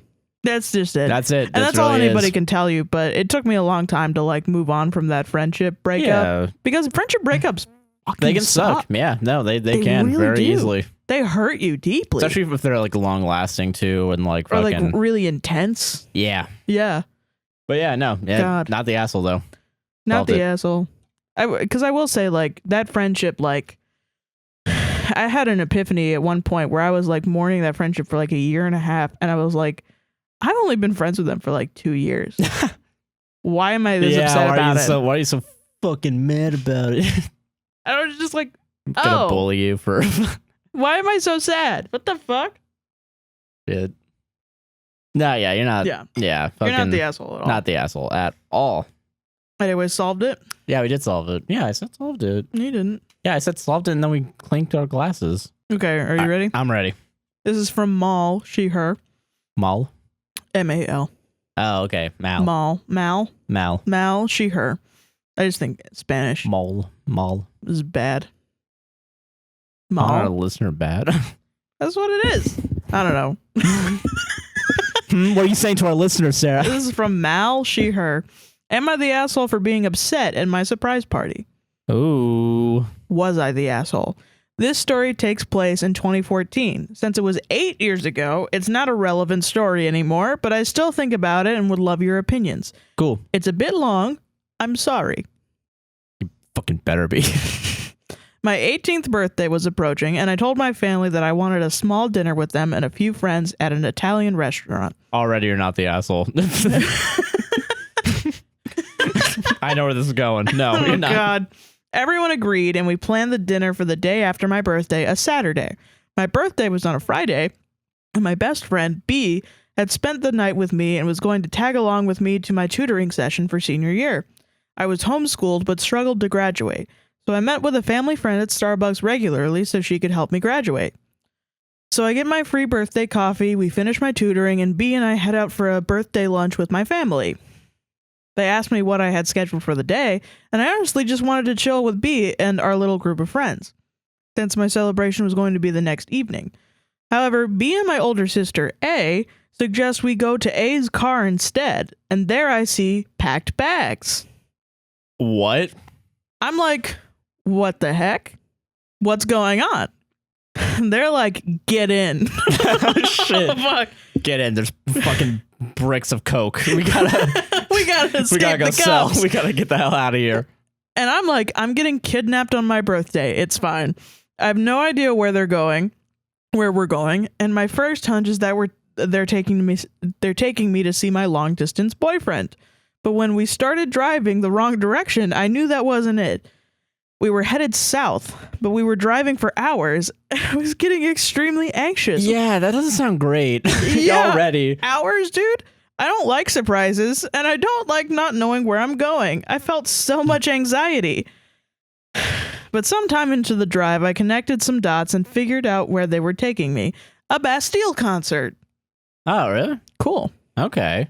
I knew they were touring and wanted tickets, but I couldn't get them. Once I knew what they were doing, my anxiety went away. But that's not the end of the story. Parentheses, the concert was amazing. Oh, that's good. Okay. That's good. That's at least a good thing. That is a good thing, yeah. The following morning, we're packing up from the hotel, and my sister A gets a call from our friend who's been living in Africa. Okay, all right. Jesus. She's home for the weekend, and they're having a welcome back for the weekend party at their house. They have a small venue on their property for parties. And if we would stop there on our way to dinner, I said, yes, sounds great. I'd love to see her. Nothing suspicious, right? Yeah, no, it's suspicious to me because I'm already sus. On the drive back, I get a few text messages from friends asking what time my party is. I'm extremely confused because 1, I'm not having a party, and 2, I didn't invite them to dinner. Ooh. That's not good. So I reply back with something like, sorry, I don't know what you're talking about, but I might have a party next year. Because, yeah, you don't think that this trap is insane. This is an insane trap. Yeah, this is wild. Holy shit. We finally make it back home, get changed into cute 18 birthday sophisticated dinner dresses, and we head out to the venue to see our friend home from Africa before going to dinner at the Italian restaurant that I chose with my close friends and immediate family. Yeah. God. Fuck. It's dark out, and we park and go inside. I see decorated tables and chairs. I look around and see my extended family and friends. I hear surprise, and I don't see our friend from Africa. I'm stunned. Somehow, despite getting those texts from my friends, I still had no idea my sister planned a surprise party. Wow. I get hugged by my parents, family, and friends, and I'm just shocked. I'm disappointed. I'm sad. I didn't ask for this. I didn't want a party this year, and my long-distance boyfriend wasn't there. He couldn't make it. Wow. So you didn't even get... Wow. I'd be pissed off. Yeah, because it's not what you wanted. That's not what you wanted. It's your birthday. Specifically and what you wanted. And I was like, no. It's totally... I know you're going to love this thing that's going to make you real anxious and going to make you like really like out in the open. What the fuck? Wow, that's shitty as fuck. All right, I'll keep going and we'll talk about it after. I try to keep face and enjoy the party that was planned for me, but I really just wanted a small fancy dinner. I told my mom what I was feeling and I silently cried on her shoulder. My sister had arranged a bunch of great activities and a gorgeous cake, so I do appreciate all the effort put into it, but at the end of the day, I truly did not want this party. I was a bit bitter about it for a few weeks. I asked my parents if we could have a makeup dinner, and they said sure, but it never happened. What? Why would they do that? What the fuck? Probably because they spent all that money on the thing. Yeah, holy shit, dude. I'm 25 now, and I'm realizing that I probably sound like an ungrateful bitch. What? No. No, you're not. Don't worry. No. But do my feelings make sense here? I wanted something small for my 18th birthday. I planned it all out. Everyone was on board, and I got the opposite? I was lied to about my dinner plans by everyone, including my long-distance boyfriend. Oh, my God. Yeah, no, yeah. No, oh, God. I know that's how surprise parties work. Not usually, but I just didn't want it. To clarify, the concert was amazing, and I was not upset about that, just the surprise party. No, yeah, that's cool. Was I the asshole? So, okay, so that's cool. What surprise parties are, though, is, man, I really wanted this concert, but I can't have it. And then they go in a really obvious way, well, something might happen. Yeah, and that's the thing too. They should have told you about the concert so that way you didn't have all that anxious. They should have hinted at like just a little hint. A little hint. Maybe we're gonna listen to some music or just play Bastille. Yeah, in the on car the radio. On the way, yeah. So then you're like, oh shit. Oh, this might be happening. Yeah. And then you say it, and then they go, yes, that's what it is. And then they go. And then yeah. But it's another thing to lie about your friend in Africa. That's crazy. That's a wild fucking thing. That's dedication. That's also wild to me that like I wonder because it's like that weird tooth fairy thing where like, well, did she really call the friend from Africa or did she just put the phone to her head? I don't think so. Yeah, and just acted out like a psycho. Or is the friend from Africa in on it? Yeah, because then that's a lot of planning to do something you didn't want to do. Yeah, it's weird. it feels like, oh, that's not really what she wants. What she told us, I know what she wants. The thing that she explicitly said, yeah, no, that's not. That's and then so they just dumb. threw a party for themselves. Yeah, that's literally what it is. You went through all this effort to make a party with activities that you know you like, and then using it as using your sisters. And it is really harmful too, because of like emotionally you're neglected. Yeah, because you said what you wanted very clearly, and they went, okay, yeah, sure, whatever, and they didn't listen. Yeah, they didn't listen. They didn't give a shit. Yeah, that's gonna make somebody feel bad. I think that makes sense.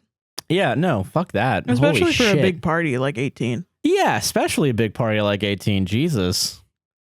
Dude, man, if I was to like, I graduated like the day before my 18th birthday, so we did all the shit on the graduation day. Mm-hmm. If for some reason they were like, oh, actually, we're not gonna go to the one restaurant you want to go to. We're gonna go and do. We're this driving big thing. to Tampa, baby. We're going to fucking Hard Rock. I'd be like, are you fucking kidding me? And there would be so many. There's so many different types. Like, I think one time I tried to throw a surprise birthday party with a friend, and it was me and my friend's girlfriend, and we were planning it out because we really cared about this person, and they were having their 21st birthday, and they were Mormon. So they had never had a birthday party before, and we completely forgot that they didn't have a birthday party. So we got into this big fucking argument because they were like freaking out at us, like, you are fucking being passive aggressive to me and like all this shit. And we were I like, can't celebrate this. No, they were like accusing us of like being mean to them and making fun of them. Oh, because we were doing the like wink wonk, you're gonna have a birthday. Oh. And in the argument, I was like, I don't know what you're fucking talking about. And we talked about it, and I was like, you don't even know what a birthday party is. Like, they were like, I've never had a cake. Oh, shit. Okay. I've never had like streamers. I don't know what it is. So having it be a surprise party was like the worst thing we could have done. That's the thing. And I feel like, I don't know, you have to be a very specific person to like a surprise party. Yeah. Like, I don't know. It's weird. There has to be a level of consent. There has to be a level of consent, and there has to be a level of someone actually knows what you want if you were to throw a surprise party. Yeah. Yeah. And that was even like, we were trying to do it like, well, you know? Yeah. Like hinting at the things that, you know, asking them what they wanted. Yeah. And then being like, okay, we're going to get that. We're going to get that for sure. We're going to get that for sure. And then being like, I don't know if we're going to get it, you know, like normal. But yeah, yeah. You don't know if that person has social anxiety. Yeah. So like, I don't know, like shit. You don't know if that person wants the people there at the party. Yeah. Especially when you're just inviting random people. Bro. Like if you just look at their Facebook friends list, a thing that no one updates. You don't know what's going on between them. Like, it's just so, it's a little arrogant to throw a party like that. Yeah. So, you're not the asshole. And you wanted something specific and you didn't get it, and that's fucked up. Mm-hmm. Jesus. There's so many different things. You can't just expect that everyone's like you and they'll totally be fine and that's what they want. Yeah. Jesus, man. Wild. Not the asshole, though. No, not the asshole at all. Solved it. Yo, yeah, my phone's charging up. All right, this next story, titled by Carly, comes to us from Anonymous, they, she. Okay. Am I the asshole for drifting apart from my privileged friend? I don't know. Recently, an old friend, 23 female of mine, started to push herself away from me for a guy she just met. We had been best friends for 5 years. I was there when she was getting out of an abusive relationship when other people in our friend group didn't want to show up for her. Man, those shitty friends then. Damn, bro. I had been so kind to her all these years, unless there was a time, and there were multiple, where she had to be called out on her white privilege. Damn, bro, is this about me? It's actually about me. Yeah. They just changed the genders to get away with it. Right. And the fact that I even had to call her on her privilege when she claims to be an activist and cares about what BIPOC have to say. She cared for Black Lives Matter. In 2020, we even went to a BLM protest together.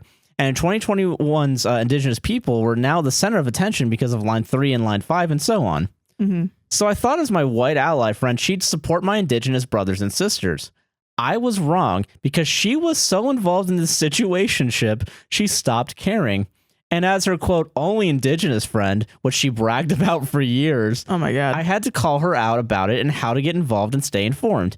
Yet she still did nothing unless it involved the guy or TikTok memes. Oh my God. So I called her out continuously all year long until I just decided to stop because it was clear she didn't care about BIPOC like she said she did. When she got into a situationship with this guy she met, she started to become more depressed and started planning on going to her abusive ex's wedding with another bad friend we had. She figured out where his wedding was, who he was going to marry, and even planned the days she and this other friend were going to crash his wedding. Holy shit. They told me in their plan, and I told them that was a bad idea, and neither of them wanted to listen to me. Wow. Okay, this is not about me. Yeah. I don't remember doing this. Around the springtime, she found out he had already gotten married, and she went into a deep depression where she wouldn't leave her room, or if she did leave her room, she'd spend the time on her phone disassociating from her friends. Eventually, she and this guy decided to become official, but like her abusive relationship from 2018, she started to pull away from her friends and only wanted to be around us if he was there too. Earlier this year, they had told our entire roommates group chat they wanted to take over the lease from my girlfriend, which we wanted to happen because we had been planning to move out and live on our own for years now. But before that could happen, my ex-friend and I got into a fight because she came back from her trip. Before she came back from her trip. Let me say that sentence again. Yeah, okay. But before that could happen, my ex-friend and I got into a fight before she came back from her trip. And in the middle of it, she brings up her abusive ex-boyfriend. She says to me, "You only liked redacted name as a friend more than you liked me as a friend," which fucked with my head for months. I genuinely believed that I was the bad friend just because I was friends with her ex while they were dating, only while they were dating. What? Yeah, what? Yeah, this is weird. Doesn't make any sense. Clearly, after 5 years of being her best friend, she was still holding a grudge against me for that one thing. So I did what she did to me. I stopped talking to her, going out with other mutual friends, and overall just being happier than ever. And on the last day of February, I decided I had sat with my thoughts long enough to come to the decision that I no longer wanted to be friends with someone who was mad at me for someone I was friends with 5 years ago. Yeah, that's wild. Yeah. So I wrote her a letter that had all of my honest feelings and thoughts. When she came home and read the letter, she got so mad she walked out of her room to the bathroom just to slam both doors 4 separate times just to get a reaction out of me. But I did my part and I let go of everything holding me back, which was the whole point of the letter. By the end of February, we got told that we were also planning on moving out. We got told that they were also planning on moving out on their own by someone else, not them. So my girlfriend confronted them about it, and they said verbatim, "Other people knew about it, so why is it a big deal?" And my girlfriend responded with, "I'm on the lease, why wouldn't you tell me this?" Yeah. Then in March, we get an eviction notice without knowing why. Not even 10 days after the eviction notice, they've already moved out and they decided just to leave us with their old food, their garbage in the garage, and they barely even helped us clean out the house when we cleaned up after them. Oh my God. Their room smelled so bad from probably hundreds of Wendy's bags full of half-eaten food that we had to air out their room for 1 week straight. After they moved out, we told them they still had stuff they left behind, and she said she'll come by and pick them up. We thought she'd show up right after work, so we invited a bunch of friends over to hang out with us. But she doesn't show up until 2 hours after she's off work, right when everyone else is at our house drinking.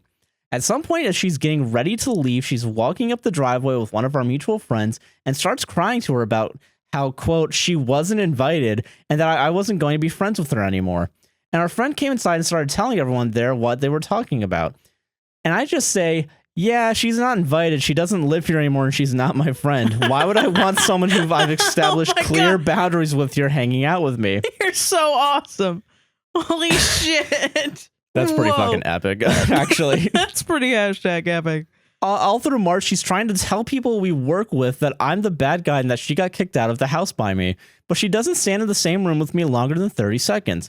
She has so much to say about me that isn't true, and some people believe the bullshit she's saying. Yeah. And to everyone else that knows the story, knows I don't lie to you unless I don't like you. And they know why I would never lie to people I trust. During the end bit of this, my mom told me, don't let her bad medicine affect you, and you don't spread bad medicine about her. If you stay silent and don't combat her words, the bad medicine she let out of her mouth will go back to her because there's nowhere else for her to go. Yep. So true. Am I the asshole? Nah, no, man. You're not the asshole. That friend is crazy. That's an insane person that needs like intense therapy. Yeah, like, yeah. Yeah, they need help. Yeah, I mean, Bro, what do I even say? Mess. Yeah, that's just a mess. No, I was like a little bit like, you seem very judgmental about somebody who is going through abusive relationships. But then I was like, but the white privilege thing, the indigenous peoples thing. Yeah, there's already like all this crap, and then of course what she pulls after she decides to move out, and yeah, the eviction notice shit, and that's like fucking. It's like classic, like when you're two people being passive aggressive to each other, or just one person being passive aggressive. You did the absolute perfect thing of being like, these are my boundaries. I do not want to be your friend anymore. And then stick to that. And then she was like, slam door, slam door, slam door, slam door. I'm gonna cry, which is just so like white woman shit. Yeah. It's just classic. It's classic white woman shit. I'm gonna slam the door and be really angry and cry because that's what gets me whatever I want. The brownie points. Literally anything that I want from anyone. Yeah. And I wouldn't feel bad at all. And the people don't feel bad at all. People are gonna believe that you're the bad guy or whatever, just cause. Yeah, they're not gonna have like a well-reasoned argument to like be like, actually, they're the shitty person. She's cool. Like, they don't fuck give a that. Fuck. It's just now you know the real people. Yeah, exactly. You get to figure out who the real ones, like the really real friends are. Yeah. That's it. Yeah, I mean, that's just a crazy situation. And I'm glad you're out of it, man. Yeah, stay out of it. That's the one thing. Don't go back. You set those boundaries, keep to them. They're going to do you more. They're going to be better for you than worse. And your mom's right with that quote, the bad medicine. My God. Yeah, holy shit. That's like so true, man. 100% true. Anything, if you go around and similar. You lie on something, Yeah, I think, I don't know if someone else said that. I feel like that's something we said recently on one of these episodes. I think probably. It's probably a common sentiment between people. Well, I don't know. I think at some point when you get older, like, and I don't know, I forgot how old this person is, but I can look. I don't know. I feel like personally, as I've grown older, I don't really care that people don't like me. Yeah, I get it. I don't know. Stopped really caring. If you really think I'm that evil or I'm that much of an asshole, okay. Yeah. I don't know. As long as I didn't do anything like that legally hurt you and we don't have like a lawsuit going on, then yeah, I'm okay with that. I don't really care how other people think of me. Yeah. Fucking don't deal with bullshit. And I just want to cringily apologize for all the white women that you're going to have to deal with that are crying for no goddamn reason. Because holy shit, there's so many. Guys, I'm pro-woman, but I'm anti-white woman. High-key, kind of. And I'm embarrassed on behalf of white women like me. Like, holy shit. It's the same thing every time they have a conflict. Yeah, it's kind of wild. The slamming, the like overreacting, the screaming, the being shitty. Having Vietnam flashbacks to high school. Jesus. Yeah, it's just, and I know I've definitely acted out for sure, similarly, and I feel bad. I feel terrible because I've definitely looked back and been like, wow, I was a Karen. Yeah, right. I was a fucking Karen. I don't know. I think you just gotta get out of that Karen phase, Yeah, it's not good. I mean, it's kind of like how guys have to get out of their being a douchebag phase. Mm-hmm. I don't know. It's one of those things. Some people grow out of it, some people don't. It's more. But it really does suck because it does impact like BIPOC people. Yeah. More often. Yeah, you're right. And especially like it can be dangerous, because then what if you never grow out of it? And then you turn into a racist old white woman. Yeah, that calls the cops. Fake crying to the cops to get a black person arrested. Yeah. Jesus. Fuck, man. Yeah, no. Don't deal with that bullshit then. No. Fucking Christ. Don't talk to white people. Solved it. Okay. This is from Red, she, her. Cool. Am I the asshole for not taking commissions from my friend anymore? No. Okay. I just want to know if I'm the asshole for not allowing my friend to commission me for art anymore after he got frustrated at me for taking so long. Okay, yeah, no. Yeah, already. Yeah, holy shit. Literally anybody. Someone on today's episode of Someone Doesn't Respect Artists. Oh god, I love these.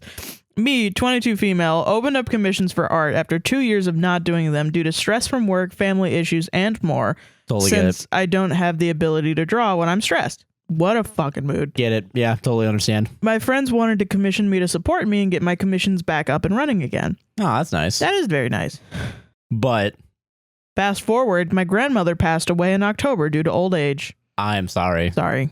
But still, and my best friend passed away in November, who was a year younger than me. Jesus. Wow. That sucks. I'm sorry. Fuck. We still don't know the cause for his death, and it's caused me to go into a massive spiral of depression, anxiety, and more stress on top of everything else. Still, I wanted to do commissions for my friends since they wanted to support me. God, man. Still, you're a good person. Jesus, you are a really good person. Holy shit. Fuck. One of my friends had commissioned me, and I got the sketch approved, etc., and all was good. I couldn't really get a specific time frame on when it would be done since I work a full-time job Monday through Friday already. Oh my god, that too? Yeah, I mean I get it. Fuck, man. Yeah, holy shit. Jesus. I would not be able to do anything. I work a full-time job Monday through Friday already, and I have to help out around the house since I still live with my mom and have activities like Pathfinder, tabletop RPG like D&D, every Monday, Wednesday, and Friday nights that I have been in for 4+ years. Bro, dedication. And Sundays I host Yu-Gi-Oh tournaments for which he attends. So I was only ever free Tuesday, which is the one night I can see my boyfriend due to his awful work schedule, Thursdays and Saturdays. Ah, shit, yeah. Which I usually have to go to town, which is an hour away, to restock on groceries, supplies for the tournaments on Sundays, and get new Yu-Gi-Oh card packs. To really work on it since I was off work for the day or during work if it wasn't busy since I work from home at an office job. When I started doing commissions, the best I could do was say I'm working on it the best I can, but I'm still doing the commissions. All my other friends have been supportive, keeping me informed it's okay and that they can wait as long as they need to because of how much stress I'm under, and art takes a lot of time. Yeah. Especially if it's something big like multiple characters, detail, etc. Anyway, this friend messaged me once and I told him about the time frame issue. That week I had a tattoo appointment booked, long before I even took any commission requests, and it was in honor of my best friend who passed away. It was something extremely important to me. It was a matching tattoo appointment for me, my boyfriend, and our other best friend, as we were a big group of 4 and did everything together, so it was an all-day thing. That is so sweet. That's awesome. Yeah, shit. That day, after I posted in our friend group of how amazing it turned out, I get a message from him saying how frustrated he is that I haven't completed his commission. Fuck you. Holy shit. Asshole.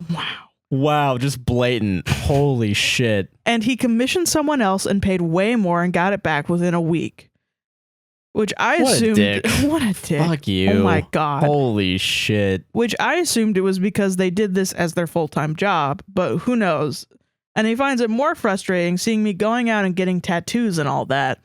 How he deserves a time frame, which you gotta admire how much of a dick this guy is. Holy fuck. What a douchebag.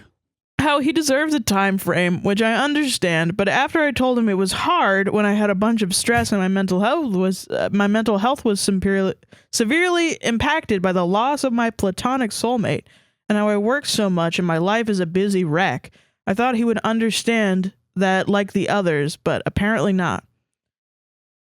I gave him back the full payment, even though I finished the sketch and was working on the line art.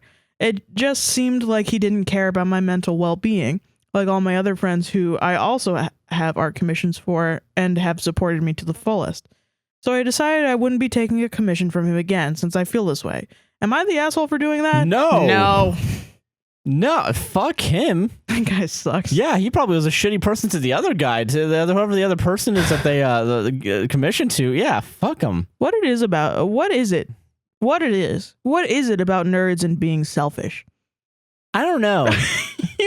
what I mean? There's something to it. Like, holy shit. Like, as soon as you said Yu-Gi-Oh tournaments, not everyone who does Yu-Gi-Oh tournaments. Yeah, not all of them, but definitely one guy at every tournament does this. Yeah. Yeah, no, holy shit. Listen, I know your friend died, but I gotta get this D&D character. I want my painting done. I want my painting. The world revolves around me. Yeah, I don't give a fuck that your friend died. It's just so ass. It's just asshole, yeah. Some people don't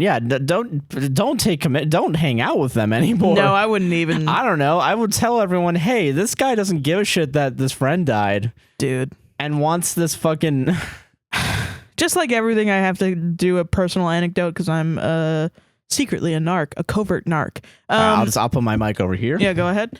I had a friend who like wanted me to make the map for his D&D world that was all homebrew, and I did it for no money. Yeah, I remember this. Yeah, no money at all.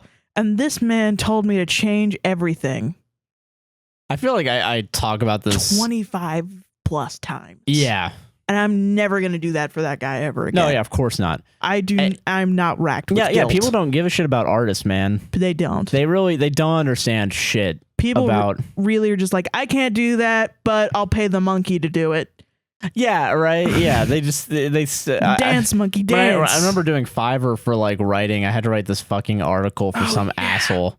And I gave him like 4 revisions. I was supposed to only do like 2 or 3. He paid. Yeah. I did get paid, but he said that I wasn't a native English speaker. Oh yeah. Yeah, and I was like, wow, go fuck yourself, dude. What Holy a piece of shit. Just lying blatantly. When this guy, like, by the way, I don't want to like not to shit on this guy, not to shit on people that aren't native speakers of English. That guy wasn't. Yeah. Are you fucking kidding me? That's why he came to me. Yeah, exactly. It's like, you don't know how to do it. You don't know how to do it. I wrote your stupid Salvador Dali article. Yeah. For like $10. Oh my God. When I was making jingles on Fiverr, bro. Oh my God. I remember this one guy, he was like, he paid me to make a jingle where I make the lyrics for everything. And then he gave me a really vague concept for his YouTube thing. Yeah. And I sent him a thing, and he was like, no, this isn't good. I don't like this. Do it like this. And then I did it like that. Yeah. And then he gave me like 1 star. Fucking asshole. With no critique. Yeah. It was just like like dots.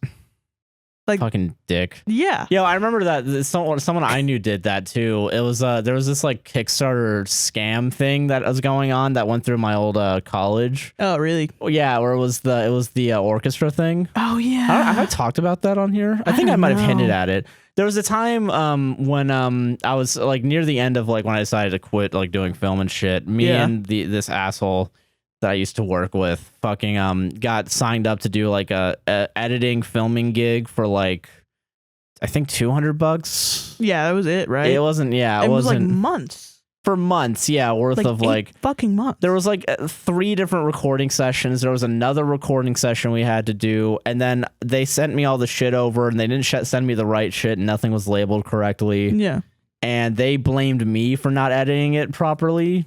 Me, the editor, the guy that knows how to do things. The amount of people that are just like, oh, I know you do it the way I wanted to do it. Yeah. Not like that. Not like how you're doing it. Okay, fine. I'll just do it myself. The amount of people that are like that and never grow out of that is astronomical. And only artists know about that. Yeah, true. And so you're not the asshole. We get it. We totally get it. Holy crap, do we get it? Holy shit, I get it. Man. Wow. Fucking hell. What a dickhead, dude. Dick. And like anyone who's gotten a tattoo knows that you have your tattoo appointment. Unless it's like a walk-in or something. Yeah.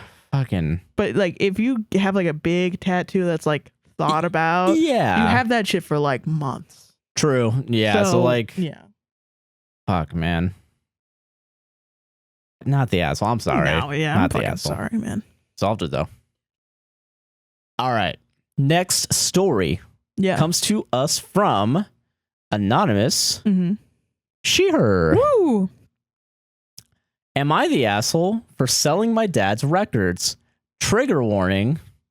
Narcissistic dad. Oh God. Homophobia. Oh no. We can skip this one if you want. No, if you really do need it. To. I need to hear it. I just want. I know. Okay.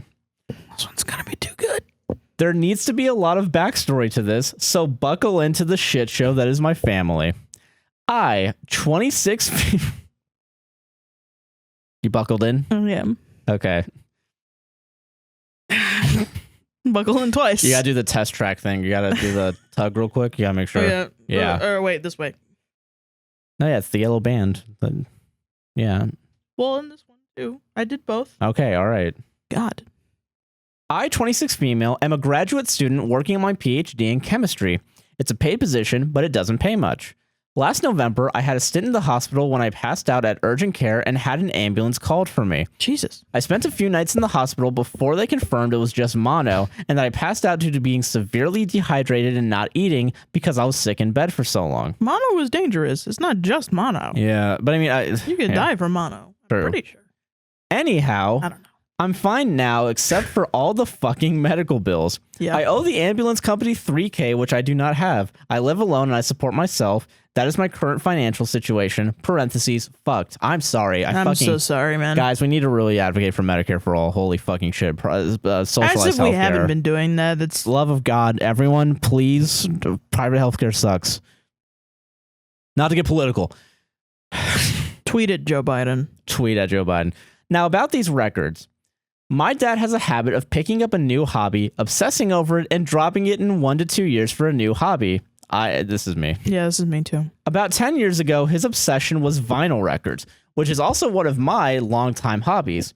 Now he's moved on to the cello. So after a few years ago, he gave me his turntable and his entire record collection. Two extremely expensive hobbies. Yeah, because he didn't want them anymore. Okay. I was very grateful because he had a lot of nice stuff. I casually mentioned that whatever I didn't want, I was planning on donating/selling since it was a lot of records. And he got upset.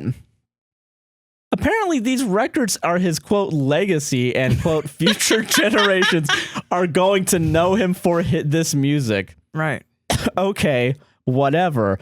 I did what he asked. I didn't sell them even though I don't fucking like Pink Floyd or the Grateful Dead. Also, it's not like these were his childhood heirlooms. He bought all of them in the 2010s. Beautiful. Another important detail is that my dad is a narcissist, and he was verbally abusive to me and my siblings growing up. He's truly a nightmare to be around because you never know when he's going to explode. He is recently becoming more and more unstable, so much so that it has pushed my highly religious mother to consider divorce. Holy shit. Also because he's spending their retirement money on goddamn cellos. Why do you need more than one cello? You gotta have two. You gotta have especially if you're an adult. The practice one, the performance one, the one you throw on the ground at the SNL. It's like if you're a professional cello player, which you're not if you picked it up at 40. Yeah.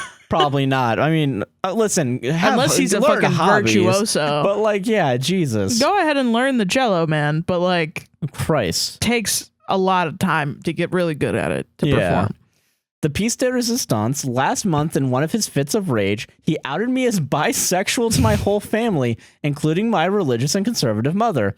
I had told him I was bisexual months earlier in confidence because I thought he had made improvements in therapy and that I could trust him. Oh, God. Nope. No. I wasn't ready to come out since I'm still dealing with PTSD from my monster ex-husband, which is a whole other story I can share. Jeez. Now, I don't really give a fuck about his legacy, and his records are worth a decent chunk of change.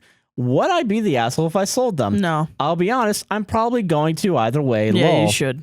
I might as well. Fuck it, right? Pink Floyd and Grateful Dead is also going to go for a lot, especially if you have like a set, you know. Oh, yeah, true. Holy crap. Fuck, yeah. 100%. Yeah, you can sell them. I don't give a shit. Dude, yeah. I don't know. Yeah, you don't owe your father shit. Yeah. Your father outed you as a piece of shit. You probably shouldn't, honestly, fuck your whole family if you're religious, fucking conservative. Well, I mean, you know, people... I don't know. Narcs are not going to get better. If you truly believe that your father is a narc or if he's been like actually diagnosed with narcissism, he's not going to get better. Nope. No. And I know people will be like, no, Sarah, don't say that's not true. But I'm saying, I'm giving the advice from your perspective, from a narc abuse victim to another narc abuse victim. I also don't want to hear any bullshit where people say that narcissistic abuse is saying that phrase is ableist, because fucking it's a specific type of abuse. Yeah. I'm using it where a narcissist abuses somebody. Not every narcissist is an abuser, but sometimes narcissists are abusers, and it's very specific type of emotional abuse, okay? Let's get that one straight. Yes. Yeah. God fucking damn it. But no, like when you go through that shit, and you feel tempted, because after you get through the bad parts, you get back into the good parts, you feel tempted to be like, oh, finally I can have a relationship with my father. No, it's gonna get bad again. You can't really do that shit. Bro, he straight up thinks that music he didn't make is gonna be his legacy. Well, I mean, I can understand, like, if he has been like a vinyl collector from like a kid, and like, you know, it could but he started be in like, the 2010s. Yeah, I know.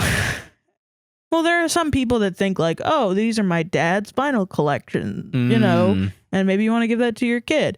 But that's up to you. Yeah, and it's also up to him to make sure that that's his legacy. Yeah, at that point. Not screaming at you when you decide to. No, just in general. In general, yeah. Screaming at you as a child. Yeah, you're right. Being an asshole and outing you as bisexual. That's his legacy. That's his real legacy, yeah. His legacy isn't gonna be... You get to tell your kids...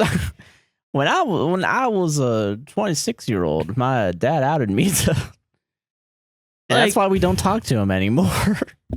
I don't know. Fuck. Narcs are fucking silly. They really care so much about how they're perceived by anyone, even if they're not created yet. Hey, your grandchildren have to think of me as a cool guy that loved the cello and also vinyl. And whatever next hobby he's going to get into. I have to look super cool. And no, your kids are going to know him as the guy that you don't talk to because he outed you as bisexual and is a piece of shit. Yeah. So yeah, sell those records. Sell those records. Shit. You have medical bills. Yeah, you should care about your fucking medical bills, not about how he's being perceived by his grandkids that he doesn't even know are going to exist yet. Yeah. He gave you the records. They're not his property anymore. They're your property. They're yours. You get to decide what you do. Yeah, you're an adult. And that's the other part of narcissists, as if they're your parents, is the infantilization. Yeah, where it's... You can't do that. You have to do what I tell you to do. Fucking Christ. God, it's way more damaging than not. So that's true. Fuck, man. Gabafucking-ghoul. Gabagool. I love the crazy shit the narcs get up to, man. Yeah. Narcotics? Yeah. That's what we're talking about, right? Yeah. All right, this is from Anonymous She, Her. Sweet. Am I the asshole for not wanting to be cheated on? I'm not laughing at you, listener. Probably not. Is that a Carly title or is that... Yeah, it's a title. Okay, all right. I was about to say, man, guys, we're not. Have a little bit more... Guys, just have a little bit more confidence. Oh my God. I am lost. I am a 35 female married to 38-year-old male. Probably starting off right because we have a normal age gap, but just give it a minute. Lol. 3 years is 3 years is not bad. Yeah, don't worry about it. We've been married for 10 plus years and we have kids. I had a pretty chaotic childhood, addiction, cheating, fighting, and so much screaming. Oh, I'm sorry. Honey, I'm so sorry. That has caused trauma, so I'm a pretty anxious person. But when I met my husband, I felt really loved and safe for the first time in my life. We dated for a while before getting married, and there were red flags, but maybe I overlooked them for that safe feeling. When we got married, everything started going downhill. A husband deals with childhood trauma, and before me, he was in an abusive relationship. It's always been something with porn or being weirdly flirty. I say weird because he is a typical introverted gamer guy, and it's always surprising. That's funny. It never really crossed a line, but it was irritating. Over the last few years, it has intensified. To begin, he had a weird texting relationship with a coworker while she was in the process of getting married that I think meant a lot to her. Okay. That's not good. Yeah, not great. I think if he had committed, she would have called off the wedding. That's pretty bad. That's really bad. Holy shit. When I found all of this out, he really explained he didn't feel like he was doing anything wrong because it was not ever physical. When I explained that was a BS excuse, he then brought up previous relationships with DV and abandonment issues and how his trauma is to be self-destructive and how I'm the best thing he's ever had, but it makes him paranoid, etc., etc., etc. Okay. I decided to work on it, but it's just been one thing after another. A year ago, I had a pretty big medical scare and had to have a procedure. I was terrified. He went with me and saw how much physical pain, bruising, and emotional pain I was in. A few weeks go by and I see he's contacted a brothel to see if someone specialized in his kink the day after the procedure.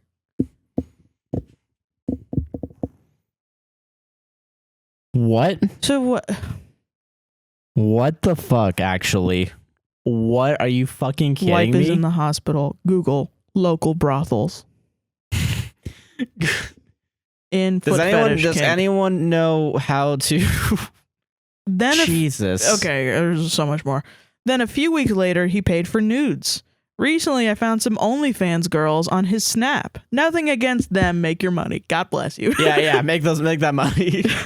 But even as this is happening, you're like sex worker positive. Yeah. God bless. God bless. I have explained that this crosses lines to me. It feels more personal than hitting up Pornhub and just doing some self-care. I love you. Yeah, that's true. Yeah. And I have the same feeling, I think, for sure. I think definitely if it's like one person where you're going back and forth, even if they have multiple people, I'm like, I count that as like texting somebody for nudes. I get that. Yeah. Yeah. Which, I mean, I don't know. That's just my personal thing. It might be different for other people, though. No, that's fair. Yeah. The odd part of this all is we have relations multiple times a week still to this day. We laugh together and we have great family days. So really, what is all this for? It really feels like he has this whole other life just virtually. I feel defeated and I'm ready to wave my white flag.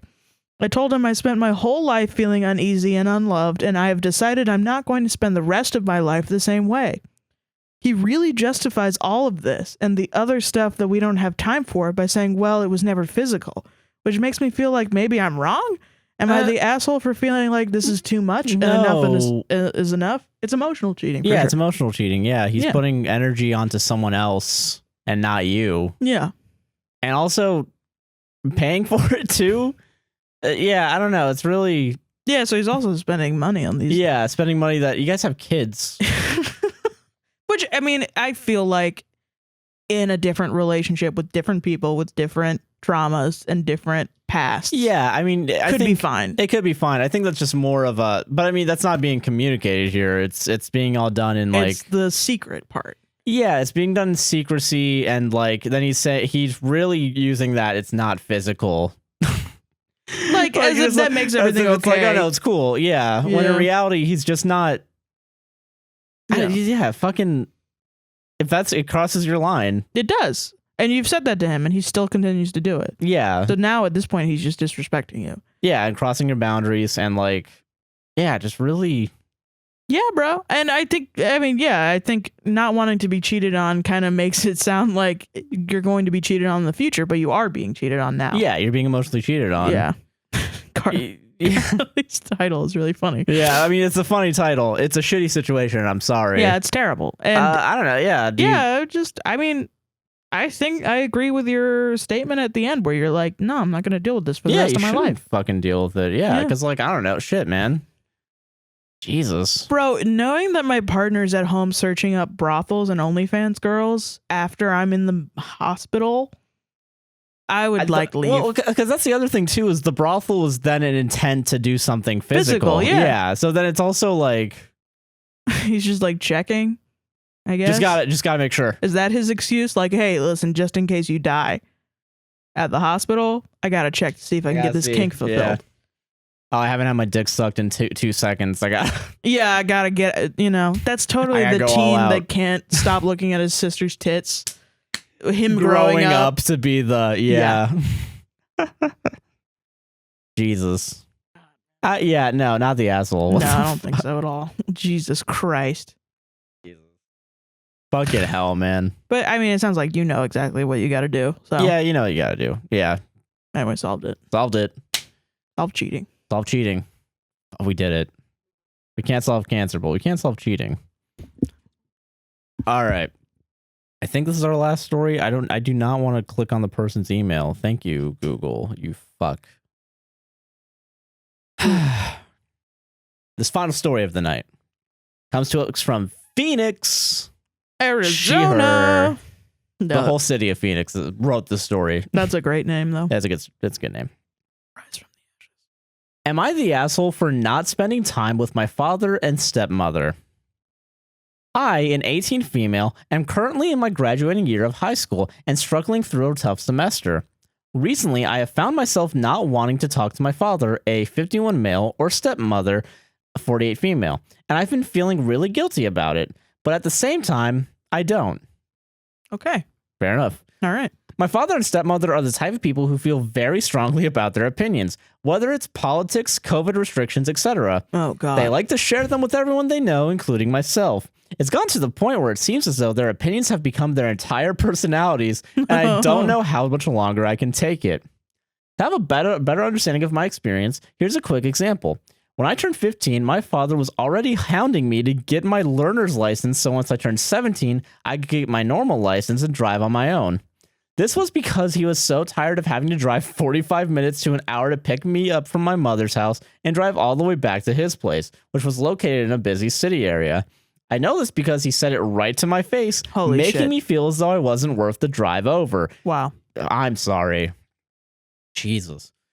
This was hard for me because I wasn't mentally prepared to get my learner's license at 16 years old.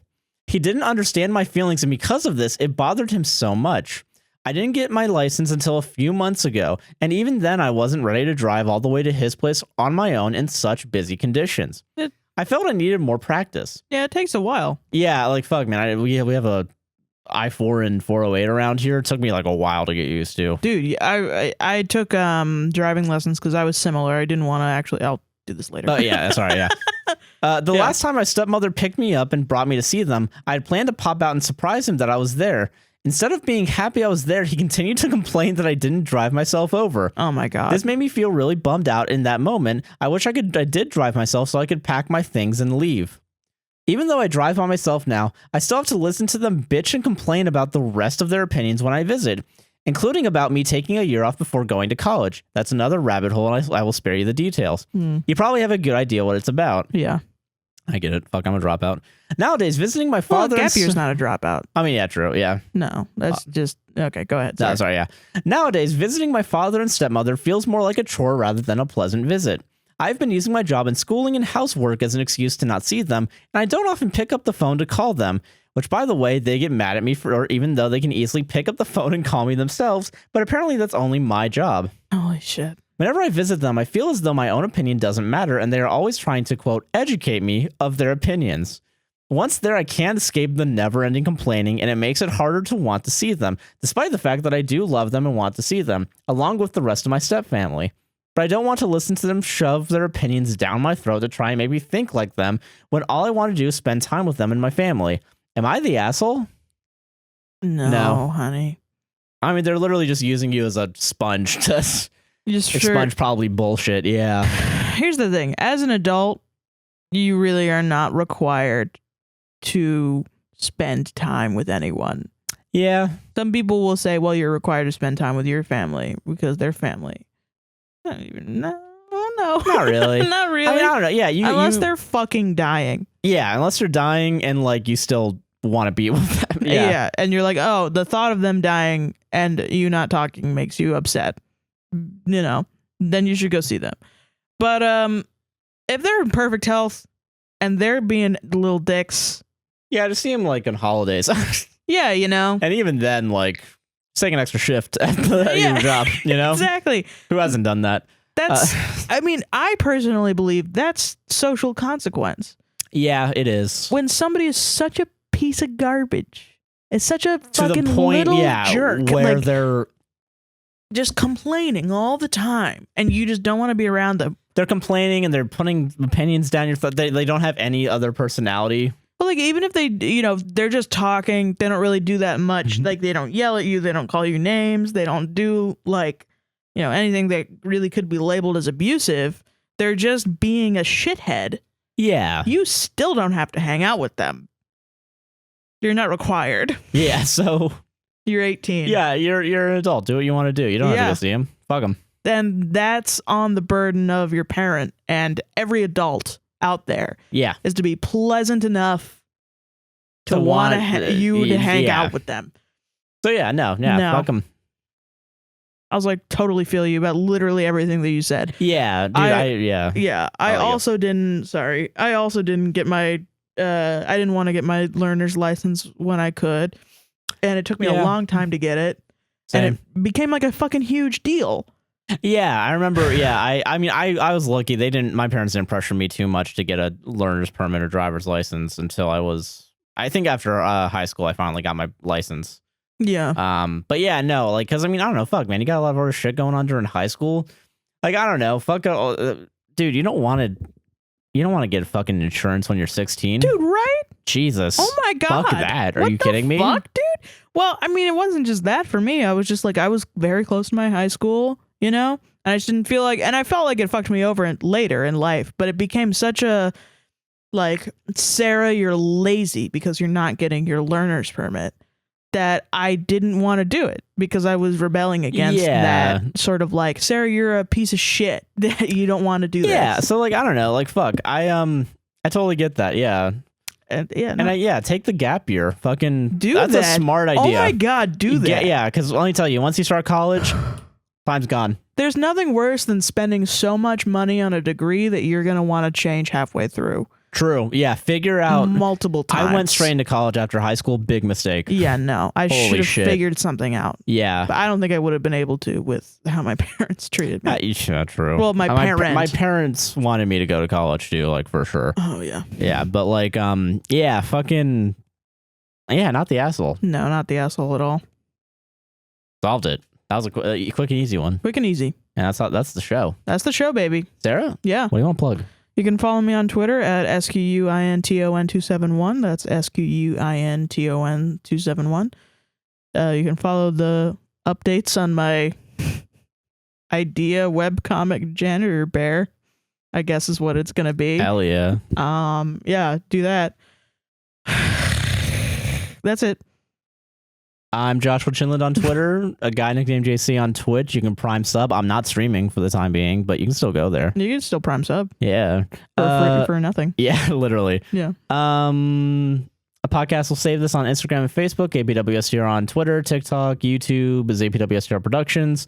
Podcast will save this relationship on all podcasting platforms. Rate us 5 stars on everything. Like, comment, subscribe, hit the bell. Patreon, APWSTR. Buy me coffee, APWSTR. Mm-hmm. And is that everything? I think so. I think so, yeah. That's the show. That's the show, everybody. Thank you for watching. Thank you so much. And we'll see you in the next one. It's 2:30. I want to go to bed. Yeah, me too. I still have to sync all the fucking shit. It's 2:11, actually. My still favorite gotta sync all the shit, yeah. My neck hurts so bad. Yeah, we gotta get Sarah there. So, bye, everyone. Bye.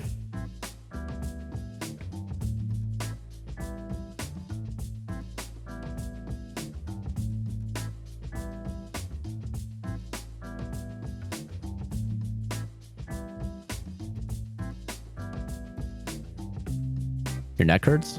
Really bad. We gotta get a stretcher for you, dude. You're gonna be the Halloween Horror Night stretcher this year, but not because the house is being scary. Straight up, your neck's just gonna give out. I think I might just fucking put ice on it and lay down high key. Yeah, you should probably do that. Because oh my God, it's been terrible this entire podcast. I'm sorry, shit. I can do the intro without you if you want me to. No, it's okay. I'll just point to an empty chair. I mean, maybe actually. Let's do that. Yeah. Okay. All right. Okay, that'll be a funny bit, and we're talking about it now, so it's fine. So yeah, now you know that we do that. Yeah, now after. you know you did that. Yeah, surprise.